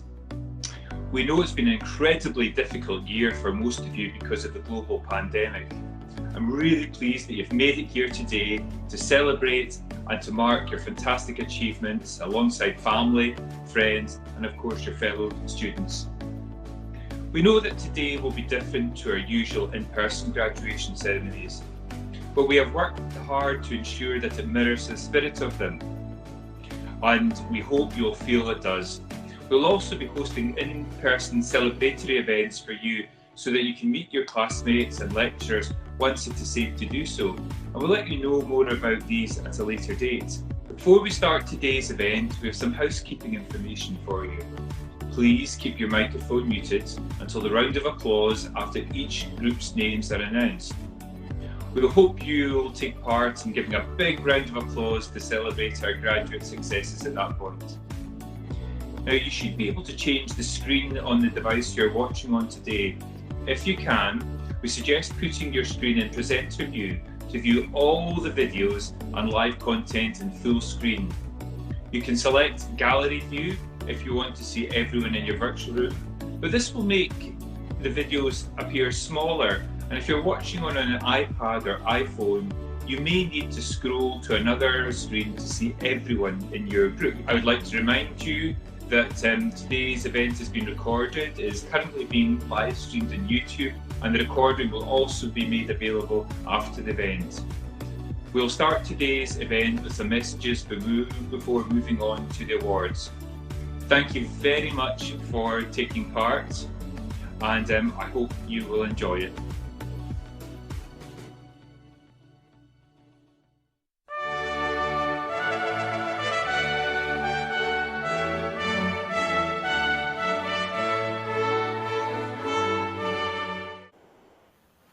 Welcome to this graduation ceremony, in which, above all, we celebrate the achievements of you, our graduates. Those are the words with which I begin my remarks when I speak in the Senate House of the University of London at a normal in-person graduation ceremony. But they apply even more to this virtual ceremony, which we're holding online for safety reasons. Because the normal Birkbeck graduate has to juggle their work responsibilities with their family responsibilities, with their studies. And they achieve their aims by tremendous dedication. But you have done even more than that. You've had to do that, but you've had to do it under very difficult circumstances, studying online from home, perhaps with difficulties about your internet connection, perhaps with disturbances from your family and children, or perhaps even having to fight your partner over the kitchen table as to who could use it for their work or their other activities. And so you have really achieved something. And that is why I've chosen to speak individually at each of the 9 graduation ceremonies this week, in order to emphasize that my commitment and my admiration for you, rather than simply pre-recording my remarks. This is the last of those 9 ceremonies, and so I want to particularly thank everybody involved in making them work so efficiently, particularly Daniel from our External Relations Department, who's led on this, and Steve from our technical associates, who have achieved everything working very smoothly. So thank you to you all.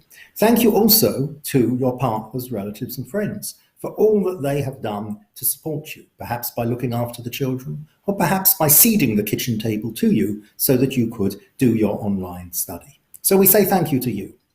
But we also have a message for you. And that is that Birkbeck is for everyone. You too can come and study at Birkbeck. You can seize back the kitchen table for the online part of our activities, and you can now, of course, come into Birkbeck and study in person at various other things like lectures and seminars. So providing the best blended learning approach for time-poor part-time students. So do think about that. Equally, graduates, think about whether a further qualification at Birkbeck would assist your career or assist your studies. So do think about that, because now is a very exciting time to be part of Birkbeck. In a couple of weeks' time, we will reach our 198th anniversary, nearly there for the 200 years of Birkbeck. Very few institutions reach their 200th anniversary, but still fewer do it doing something which their founders would recognize. If George Birkbeck came on this virtual call now, he wouldn't understand about virtual calls. He might not understand about some of the subjects that you've studied, but he would understand about our educating working Londoners to do their very best and to gain further qualifications. Equally, of course, Birkbeck has an obligation to provide our students with the very best facilities. A couple of weeks ago, the Mayor of Camden opened our new building on the Euston Road, which contains state-of-the-art teaching facilities as well as social facilities for students, emphasizing particularly students interacting in small groups to aid their learning.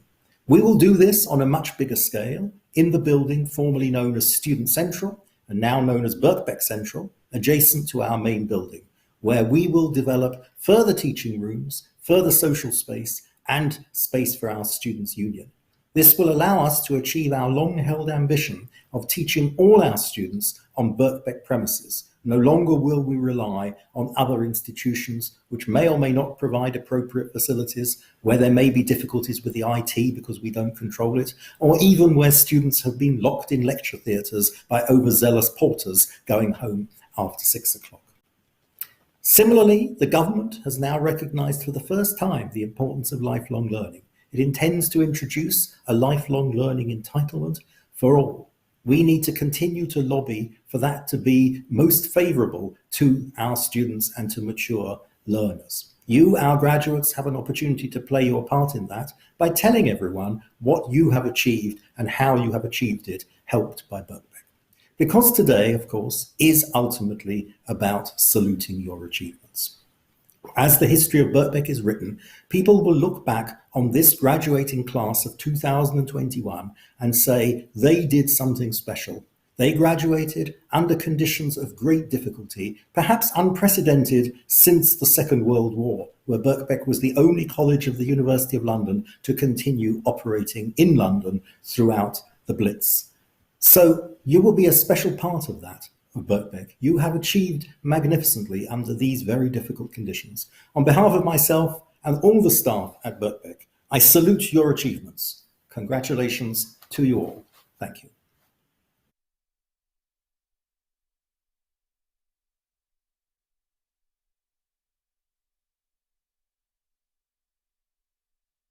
Hi, I'm Christopher Alstrovich and I'm the head of philosophy here at Birkbeck. And I just wanted to say to all of our graduates to extend my congratulations on behalf of myself and the entire department. And to say that while, of course, we're very sad that we can't celebrate together, we're all very happy for you. And of course, graduating under normal circumstances is a significant achievement, and even more so under these extraordinary circumstances that you've all been working. And I do hope that you and all of your loved ones are keeping safe and well, and I'm sure they're all just as proud of you as we are. Now, you've worked really hard, and I hope that you're now able to take some time to savor this significant achievement of yours. So many congratulations from all of us. We all wish you the very best, and please do keep in touch with us all here in the philosophy department, and we look forward to hearing everything about your next adventures. Hello everyone. We, the Department of Politics, have decided to put together a short congratulations message to all of you, our brilliant students, who somehow, despite the odds, have made it through to the point of graduation. And so this message is a message from us to say enormous congratulations to you for persevering through a really difficult end of degree process. We all know what that entailed, and for coming out the other side with your degree certificates. It is no small success in any normal year. It's an even greater success that we see you achieving this today. We're really sad that we can't be with you in Senate House, with you floating around in your gowns and us raising a glass to you. But in lieu of that, here I'd like to present my colleagues from the Department of Politics. Here we go.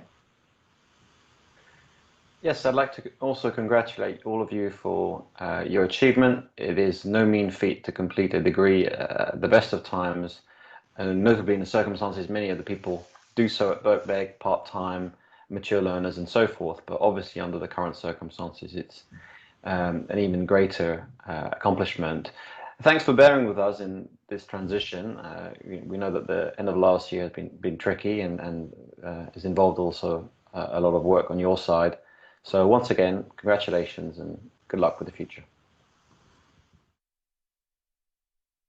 Congratulations, everyone. What an amazing achievement. You've all finished your degrees and you've had an incredible journey with us. I've loved working with you. All of the staff have loved working with you. It's been a really profound journey, I hope, for you. And just congratulations on this graduation day. And really do stay in touch with us. I wish you all the luck for your futures. And yeah, just to say it's been amazing working with you, and thank you for all the contributions that you've made to Psychosocial Studies Department, and really hope to see you back with us again soon. Hi there, this is a message for the Counselling Pathway students. Firstly, I wanted to say how sad I am that because of COVID restrictions, we are not able to meet in person to celebrate your really very wonderful achievement. However, I'm absolutely thrilled to be here with you, even if virtually, to mark this very special moment with you. Graduating with a degree is a fantastic achievement in any time frame, but I think never could the achievement be so great as this year after all the strains and all the challenges of the pandemic. I really wanted to say just how much I enjoyed our online seminars together. Every single one of you threw yourself into your studies, and every single one of you made a massive contribution to the group. All of you generously giving your thoughts, your ideas, your opinions. You worked so hard, and all of your outcomes, I think, reflect this. I'm really proud of what you achieved, and I really sincerely hope that you also are hugely proud of yourselves. I hope that you've all had a good and a very well-deserved rest. And I hope that perhaps I'll hear that some of you will be continuing, maybe in academic study, perhaps you might be thinking of an MA in psychosocial studies, or you might be thinking of the clinical training on the MSc. But whether you choose to continue with your study, or whether you decide to take a break and focus on other things, I know that all of you have got a really huge amount to give to the world. So I really look forward to hearing more about your next steps. Please do keep in touch. Please let me know how you're getting on. And just once again, many congratulations and very, very well done to you all. Thank you very much. Hi everyone, this is a short message for all of our students in the BA Psychosocial Studies and the BA Psychosocial Studies with Principles of Psychodynamic Counselling. So here we are, not how we planned it, but you made it. I want to give a big congratulations to every single one of you for everything that you've achieved. It really seems like just yesterday we were sitting together in those seminars for love, for hate, and for power, way back at the start of your beginning of the psychosocial journey. And here you are today, graduating. Look, you know this, graduating from this program is a huge achievement in itself. But to graduate in the circumstances that you have, and after everything that you've been through, makes it even more special and even more impressive. Truly, it's been a privilege to teach you, but also to learn from you over these last few years.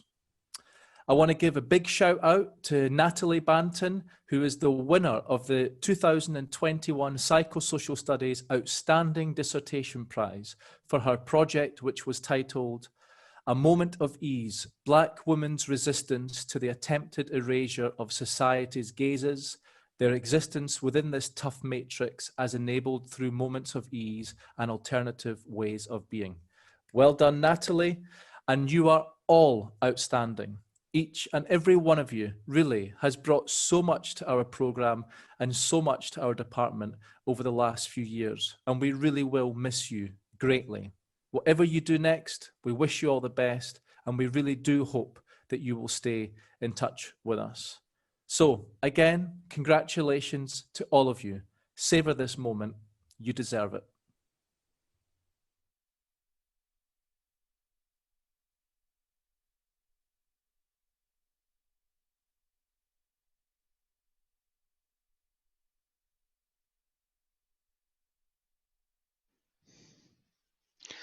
Vice-Chancellor, President and distinguished guests, I present the following graduates from the School of Social Sciences, History and Philosophy.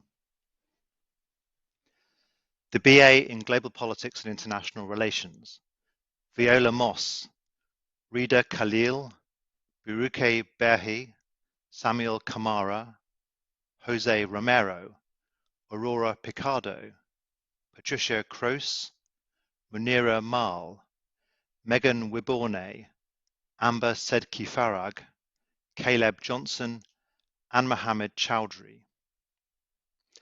The BA in Philosophy, Stephen Sherd, German Roberto Mora, Trong Tran, Albion Shamoli, Andreas Panagiotou, Errol Graham, Peter Vetese, Gerardo Posada Magana. The BA in Politics, Sumaya Zarelli and Mark Graham. Now would you please unmute your microphones and join with me and your supporters and friends and family congratulating all of you on your wonderful achievements. Congratulations. Congratulations, everyone. Cheers. Congrats, everyone. Well done, boys. Well done. Well done to you guys. Well done. Good job.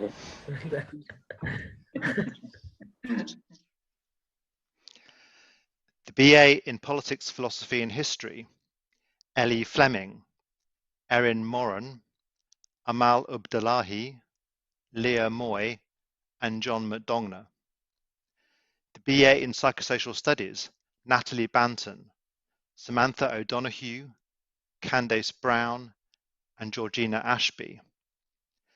The BA in Psychosocial Studies and Principles of Psychodynamic Counselling, Leah Pritchard, Edith Kibiko, Hannah Bavis, Nikisha Morris, Lucinda Beckles, Anutsia Pitzinga, Lacrimoya Tripon.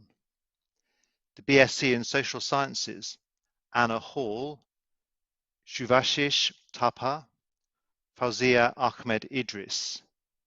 Please can I ask you now to unmute your microphones and join with me, your family, friends and supporters in congratulating each other on your wonderful achievements. So congratulations, all of you.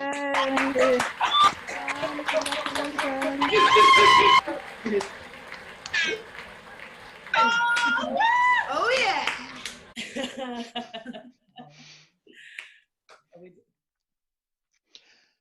The Certificate of Higher Education in Higher Education Introductory Studies. Ikra Muhayedin, Adil Osman, Meishel Sandanam, Cassandra Boshoff, Shannon Ambersley Bissell, J. Rael Paris, and Thirza Biendara. The Certificate in Higher Education in Psychodynamic Counselling, Fadila Dalpra, Gayleen John, Celeste Mbweze, Caroline Birdsall, Erica Daniel, Dawn Anderson, Candice Morris, Scott Bradley, Vanessa Short, Elizabeth Hollington, Abigail Hardy, Lydia Fothergill, and Sonia Russell. Can I ask all of you now to unmute your microphones and join with me, your family, friends and supporters in congratulations on your wonderful achievements. Congratulations to all of you.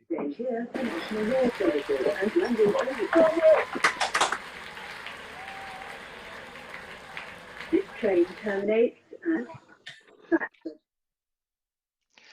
The Graduate Certificate in Psychodynamic Practice, Elodie Lucina Beckles, Afi Walsh, Ilyana Glusica, Chirel Giradal, Kerry Edwards, Kitty Dobe, Nicole Montague, Omar Safdari, Ruby Johnson, Samantha Forres, Shannon Best, Gemma Ritchie, Angela McCulloch, and John Ahern. The MA in Psychosocial Studies, Ariane Plumley. The MSc in Government, Policy and Politics, Lisa Whiting, David McGregor, Philip Lewis, and Amber McClatchy. The MSc in Global Environmental Politics and Policy, Alexandra Padgic. The MSc in International Security and Global Governance, Mariglen Machka and Michael Johnson. the MSc in Psychodynamic Counselling and Psychotherapy, Shersden Miller and Sam White. Can I ask all of you now to please unmute your microphones, join with me, your family, supporters and friends in congratulating you on your wonderful achievements. Congratulations, everyone.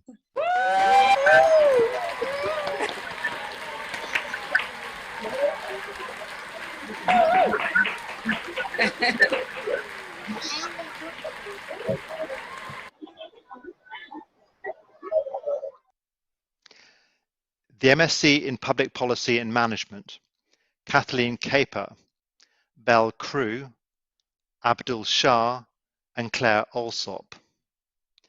The MSc in Social Research, Hugh Jones. The PhD in Politics, with a thesis entitled Rethinking Biopolitical Bordering in Europe, Survival, Migration and the Politics of Perseverance, Antonella Pateri. The PhD in Psychosocial Studies, with a thesis entitled Building Bridges, Negotiating Boundaries, Young Christians, Jews and Muslims' Experience of Interfaith Work in the UK, Lenita Torning. Can I ask all of you now to please unmute your microphones and join with me and everyone in congratulating you on your wonderful achievements. Congratulations, everyone.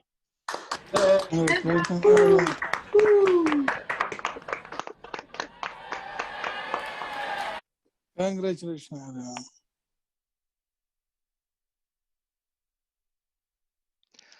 This concludes the presentation of graduates from the School of Social Sciences, History and Philosophy.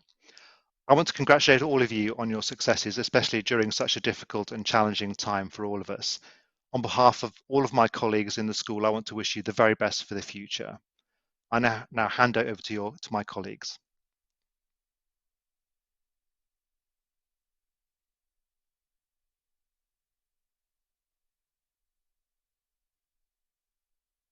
Today, it is a great honour to welcome Judith Butler to a college fellowship here at Birkbeck, University of London.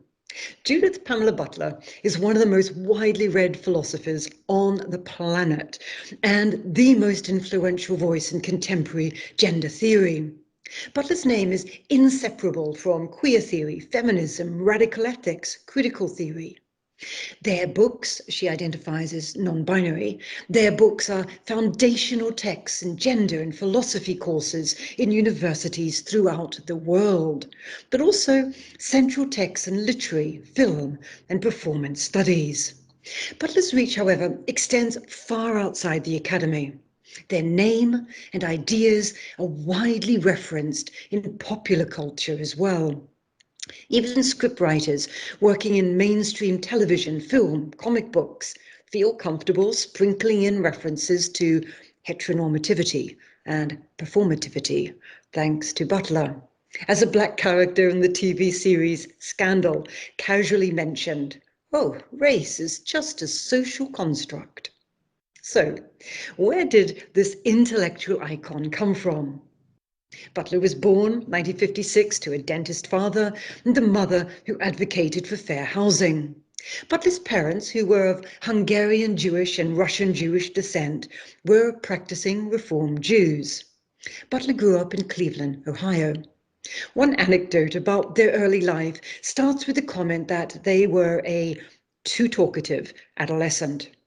When asked about their dream job, they responded, well, either a philosopher or a clown. Now, admittedly, as an adult, they are fun and funny, but philosophy was the correct decision.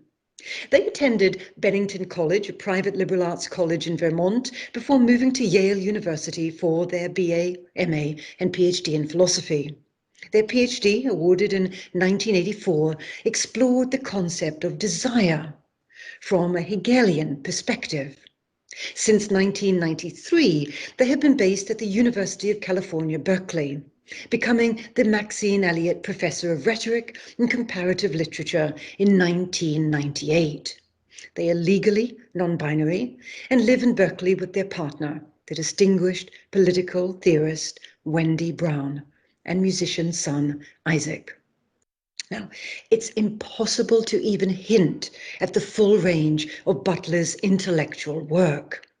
They have made important interventions into our understanding of hate speech and censorship, the politics of Palestine, Jewish identity and ethics, intersex persons, the unknowability of oneself and others, the politics of mourning, or why some lives are less valued than others, radical equality, the force of non-violence, and the significance of public protests and assembly.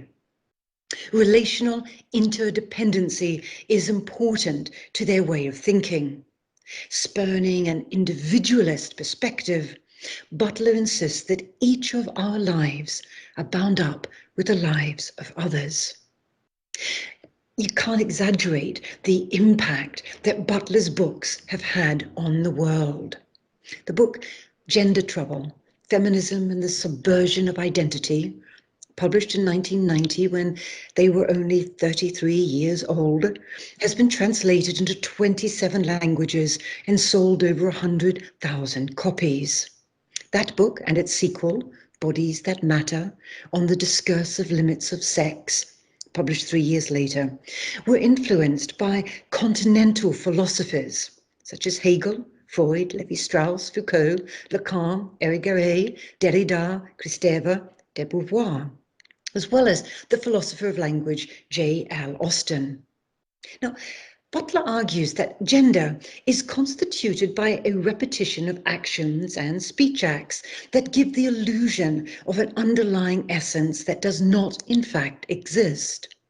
Now, when Butler writes about performativity, they are not referring to anything like theatrical or phenomenological, since such approaches take the gendered self to be prior to its acts.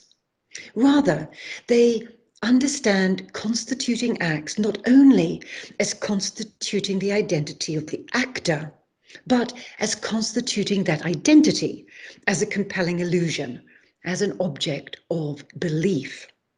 In their words, gender is always a doing, although not a doing by a subject who might be said to pre-exist the deed. The doer is variably constructed in and through the deed. For Butler, the name women achieves stability and coherence only in the context of the heterosexual matrix. This, they write, is part of the pleasures of drag, which, in the place of the law of heterosexual coherence, we see sex and gender denaturalized by means of a performance which avows their distinctness and dramatizes the cultural mechanism of their fabricated unity. Although 3 decades old, these texts remain relevant to current debates about trans, for example. When, in 1990, Butler contended that contemporary feminist debates over the meaning of gender lead time and again to a certain sense of trouble, as if the indeterminacy of gender might eventually culminate in the failure of feminism. This trouble in feminism today is represented by the small but vocal trans-exclusionary radical feminism, which attacks the dignity of trans people. Butler's response to them is to insist that a feminism of inclusion that respects the complexity of gendered lives is the only feminism worth defending. To say that Butler is an international celebrity academic fails to grasp the full range of activism that they have always been engaged with. They believe in the power of public gatherings and reflect eloquently on movements such as Black Lives Matter. They have been involved with the Occupy Wall Street movement, Jewish Voice for Peace, the Center for Constitutional Rights in New York.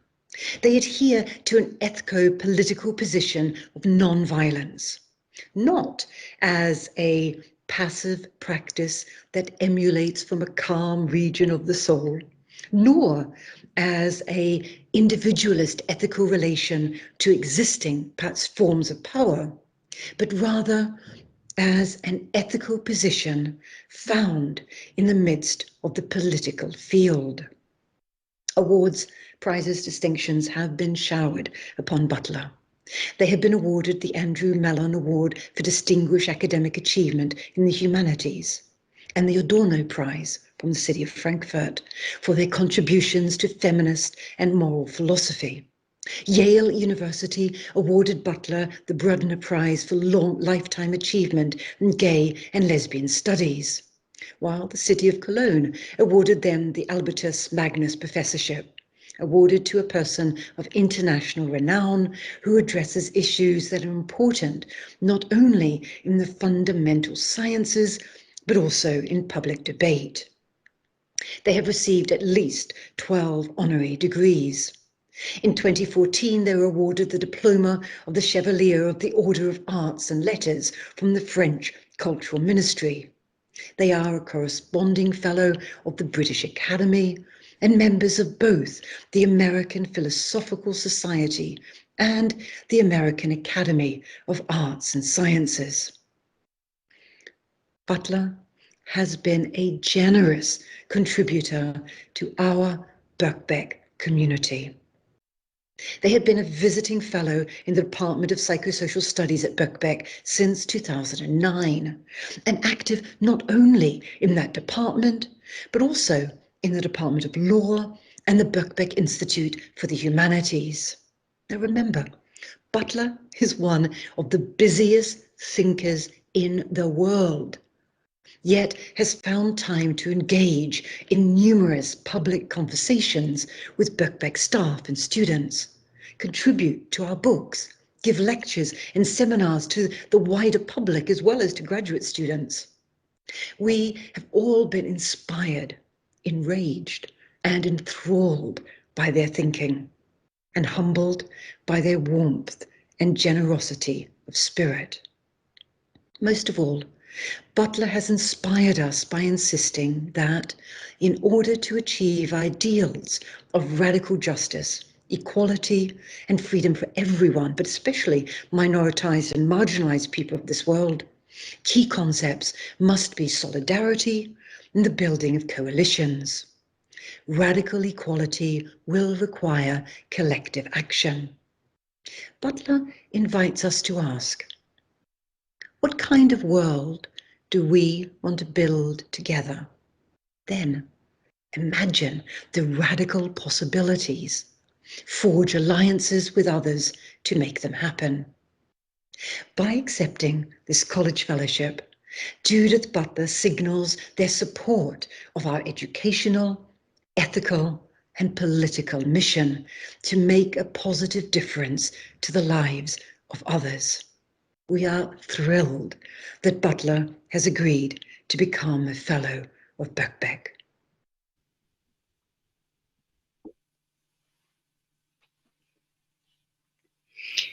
It is with great pleasure and humility that I receive this honor from you all today. I am most thankful to Joanna Burke, to the Vice Chancellor, the Dean, to all who have made this possible, but especially the faculty of the Psychosocial program and the law school here at Birkbeck College, where I've been lucky enough to find some of the very best interlocutors on so many topics that concern our complex lives as social and psychological. I realize that I have been visiting the Department of Psychosocial Studies since it began, and that I've seen it grow into one of the most dynamic and creative faculties in the field.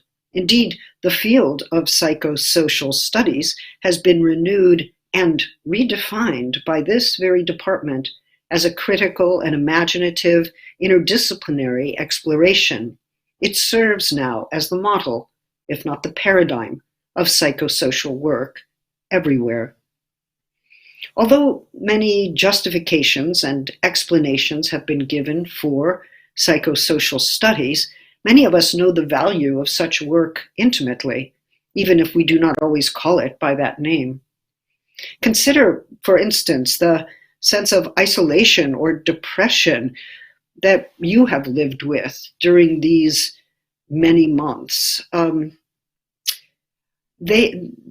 We've all felt that under pandemic conditions.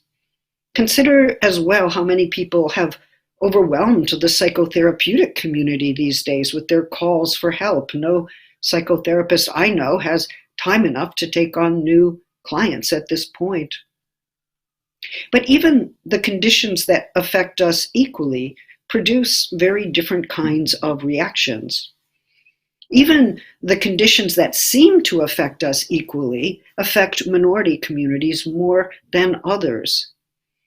Those who call psychotherapists are looking for support for their individual situations, to be sure, and yet it very often turns out that those very intimate feelings of fear, isolation, and longing are situated in a social reality that is shared by a wider community, sometimes a global community.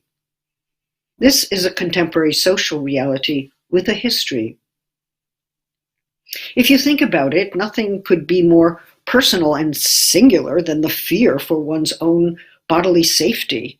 And yet it matters when one realizes how many women and LGBTQI people undergo that fear on the street, in the workplace, or in their homes. It matters how many Black and brown people undergo that fear in proximity to the police or the store owner who regards them with suspicion. It is very much their own fear, but it is also, at the same time, someone else's fear as well. Others have felt something like this, or they are, in fact, experiencing it right now somewhere else. Such moments of convergence between our personal feelings and our social worlds show that in spheres of life we might think of as most personal, the social has a way of emerging. The social has been, in fact, in operation all along. The way we fear or desire or love is in some way shaped by our social worlds, and yet we live that fear differently, depending on the fantasies that it invokes on us, the ideation that gives it meaning, the memories with which it is associated. And we find ways of living with or working with those fears and desires that are in no sense determined in advance by society or societal norms. With the idea of the psychosocial, we find ourselves always at a crossroads. Some would say, but we have to choose. Are we sociologists or are we psychologists? Some would say approach the phenomenon through sociology or approach the phenomenon through psychology or psychoanalysis in particular. But what if, to explain certain social realities, we need both fields to determine the phenomenon at hand, that we cannot even describe it without both fields working together? And what if we need a place where both fields meet and become fundamentally transformed through that very encounter? The two fields do not encounter each other across a table at a distance. They are always in relation to some object, some condition, some phenomenon that cannot rightly be understood without an interdisciplinary collaboration. For instance, sometimes in psychology, one starts with an understanding of the individual or the self, who is then described as entering the social world, as if the social world is outside, separated spatially from the individual. Or maybe one starts with the idea of the group and then asks, well, what specifies the group as something other than a collection of bounded individuals?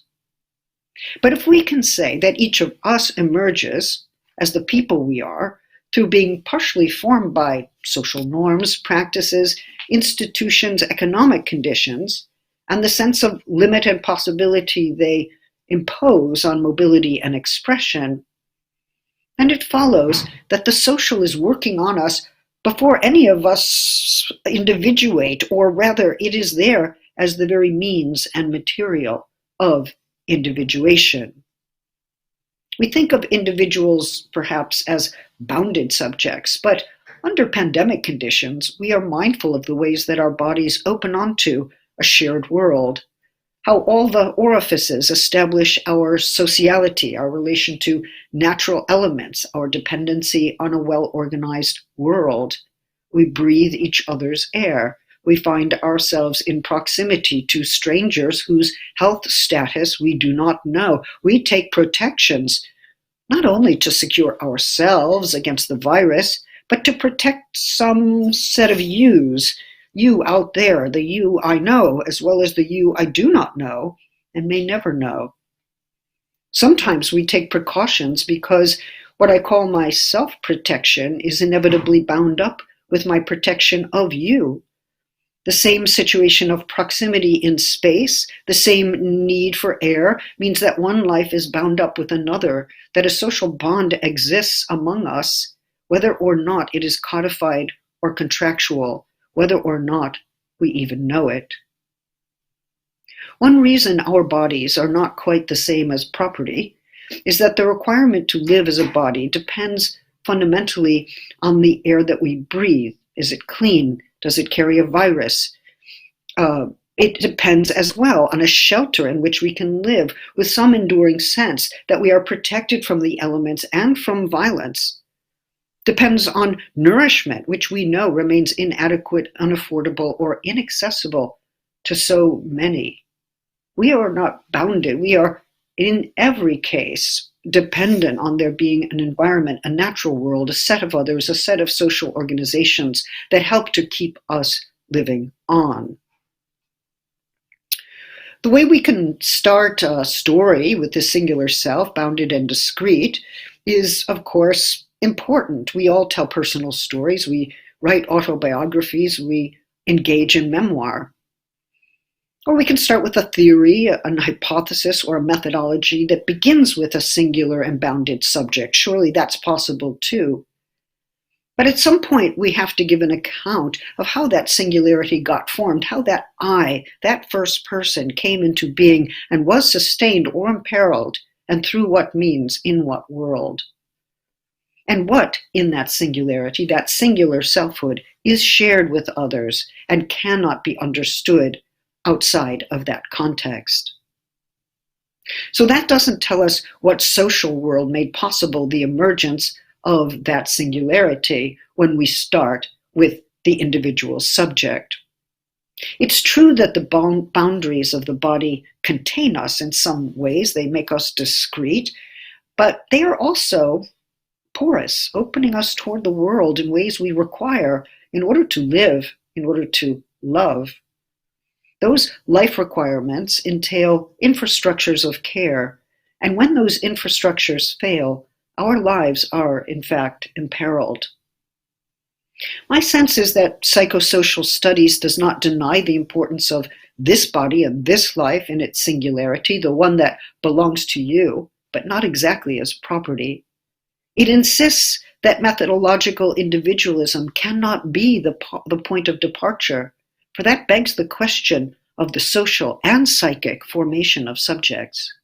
Psychosocial studies does not deny the importance of the group, hardly, but the group cannot stand for all the social structures and conditions that form and limit our lives, nor can it explain the aggression by which one group differentiates itself from another, or the fantasy of the nation that sometimes binds them.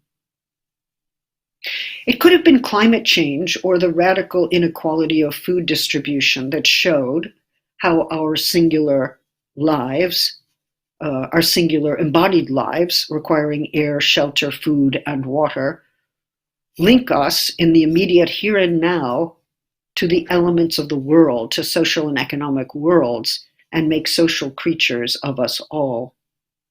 At the same time, our relationship to nourishment, to trust, dependency, and desire reveal the psychic dimensions of our lives, bound up with our basic orientation toward nourishment, care, aggression, an orientation that is a blend of perception and fantasy.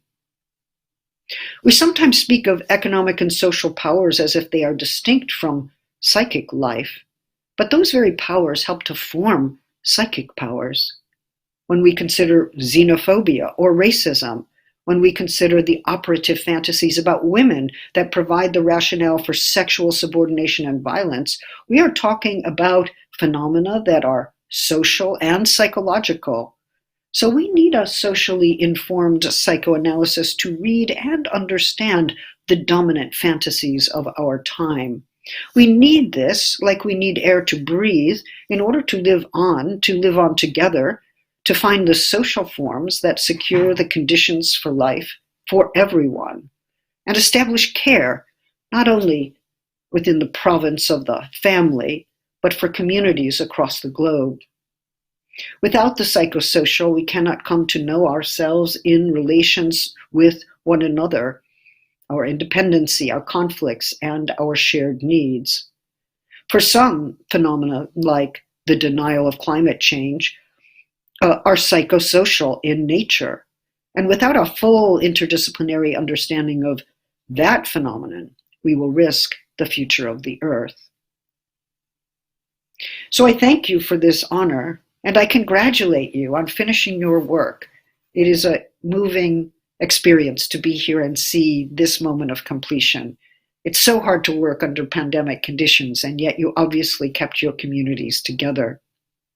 And I thank you now for making me part of your community, a community in which I have found the most vibrant and compelling teaching and research, where I have seen the extraordinary attention that all these faculty give to their students.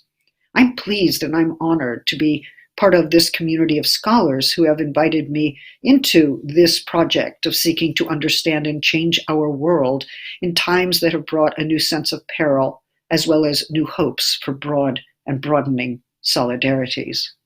Those solidarities require scholars and students who have learned how to think critically and with imagination, who can allow us to see and hold the complexity of this world in order precisely to become knowing about where and how we can make a difference. I thank you.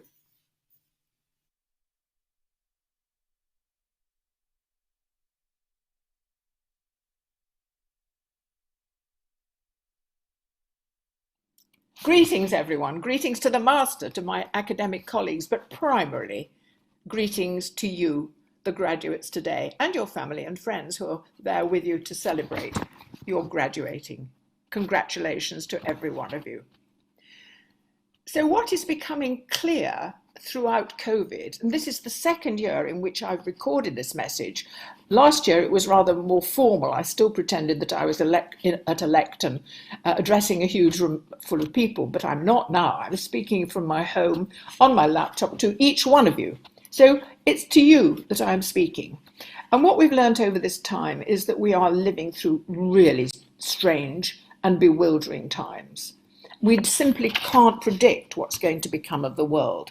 What's going to become of work and how we work? What about housing? Will we work from home? Will we live in different places? Will we move to the country?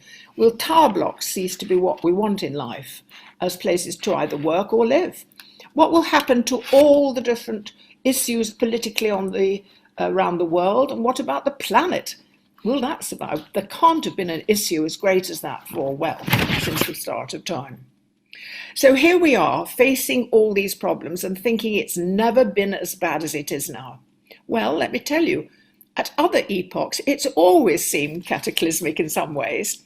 When George Birkbeck called that meeting in 1823, asking working people if they'd like an education, would they please turn up at the Crown and Anchor pub in Fleet Street, 2,000 people arrived. He must have thought the world had changed. What happened? Did he mean it? Did he expect it to be that kind of response? And of course it was. It was changing the world of education forever. He can hardly have known. And also he can hardly have known what would develop because he was living through a time of great change too. I made a note of some of them. I've got them here. The things that changed England at that time, the UK in general, but primarily the invention, let's say, of the railways. That must have seemed like the end of the world. The railways were going to take over. America would be conquered. The West, India would be revolutionized. The invention of railways in the 1820s must have felt like heralding the end of the world as they knew it, as indeed it did. Then there was the horse-drawn omnibus in London, public transport. Nobody had ever thought of that before, except in coaches from along the highway. The combustion engine was patented, presaging the most revolutionary change in transport you can imagine. All sorts of strange institutions were founded. The Metropolitan Police happened, the Oxford Union, where so many of our politicians, so many of our prime ministers have been the leading president, including the present prime minister. The Metropolitan Police, very important. The RSPCA, people started to care about animals, the welfare of animals. So these were all interesting ways of responding to change. And then, of course, the arts was flourishing at that time. We had the great sweep of great poets. Keats, not to live long, but to write wonderful poetry that still echoes today in the hearts of today's poets. Shelley, calling for political action to be echoed by Mick Jagger years later. Byron, of course, going out to Greece where he would die, defending, fighting for Greek independence, a legend, leaving behind scandal, great poetry and political engagement. So this was an extraordinary time of change. And people would think, how are we to deal with it? It's challenging and it's a bit bewildering. Well, today is both challenging and bewildering.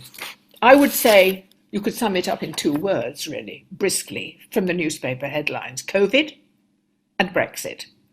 How are we to see both of those issues unravel and be some good? How are we to thrive? How are we to solve the problems they present? Is the world getting better or is it getting worse? We just don't know how it's going to work out.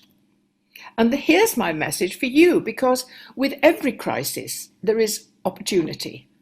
George Birkbeck knew that, and I'm telling you, it's your opportunity, because nothing equips people to deal with crises so much as a trained mind, knowing how to assess evidence, how to weigh up the pros and cons of argument, how to set out an argument without coming to blows, I hope, and how to deal with both the challenge and the bewilderment.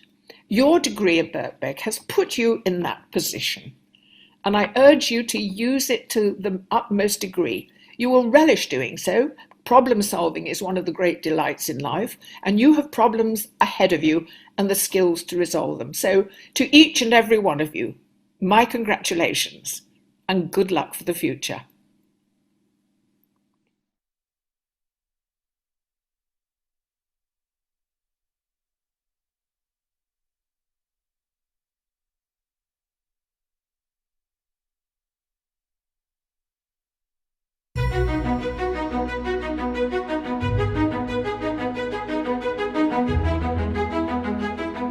Welcome to the Birkbeck alumni community. You might be in the UK or much further afield. It might be morning, afternoon, or evening. Wherever you are right now, we as fellow members of the Birkbeck alumni community want to send our congratulations to you for what you've achieved. Completing a course at Birkbeck in normal circumstances is by no means an easy endeavour. So what you have accomplished is really something truly special. Today you are graduating, and you should take a moment to reflect what a huge accomplishment this is. Completing your studies does not mean the end of your Birkbeck journey. You are joining a community of over 60,000 alumni in over 140 different countries. So no matter where you are in the world, you won't be far from a fellow Birkbeck graduate. There are lots of exciting events, activities, and opportunities for you to stay connected with Birkbeck. Visit bbk.ac.uk/alumni to find out more and update your contact details. We are proud to share this day with you. Have a wonderful time celebrating. Congratulations. Congratulations. Congratulations. Congratulations. Congratulations. Congratulations. Congratulations.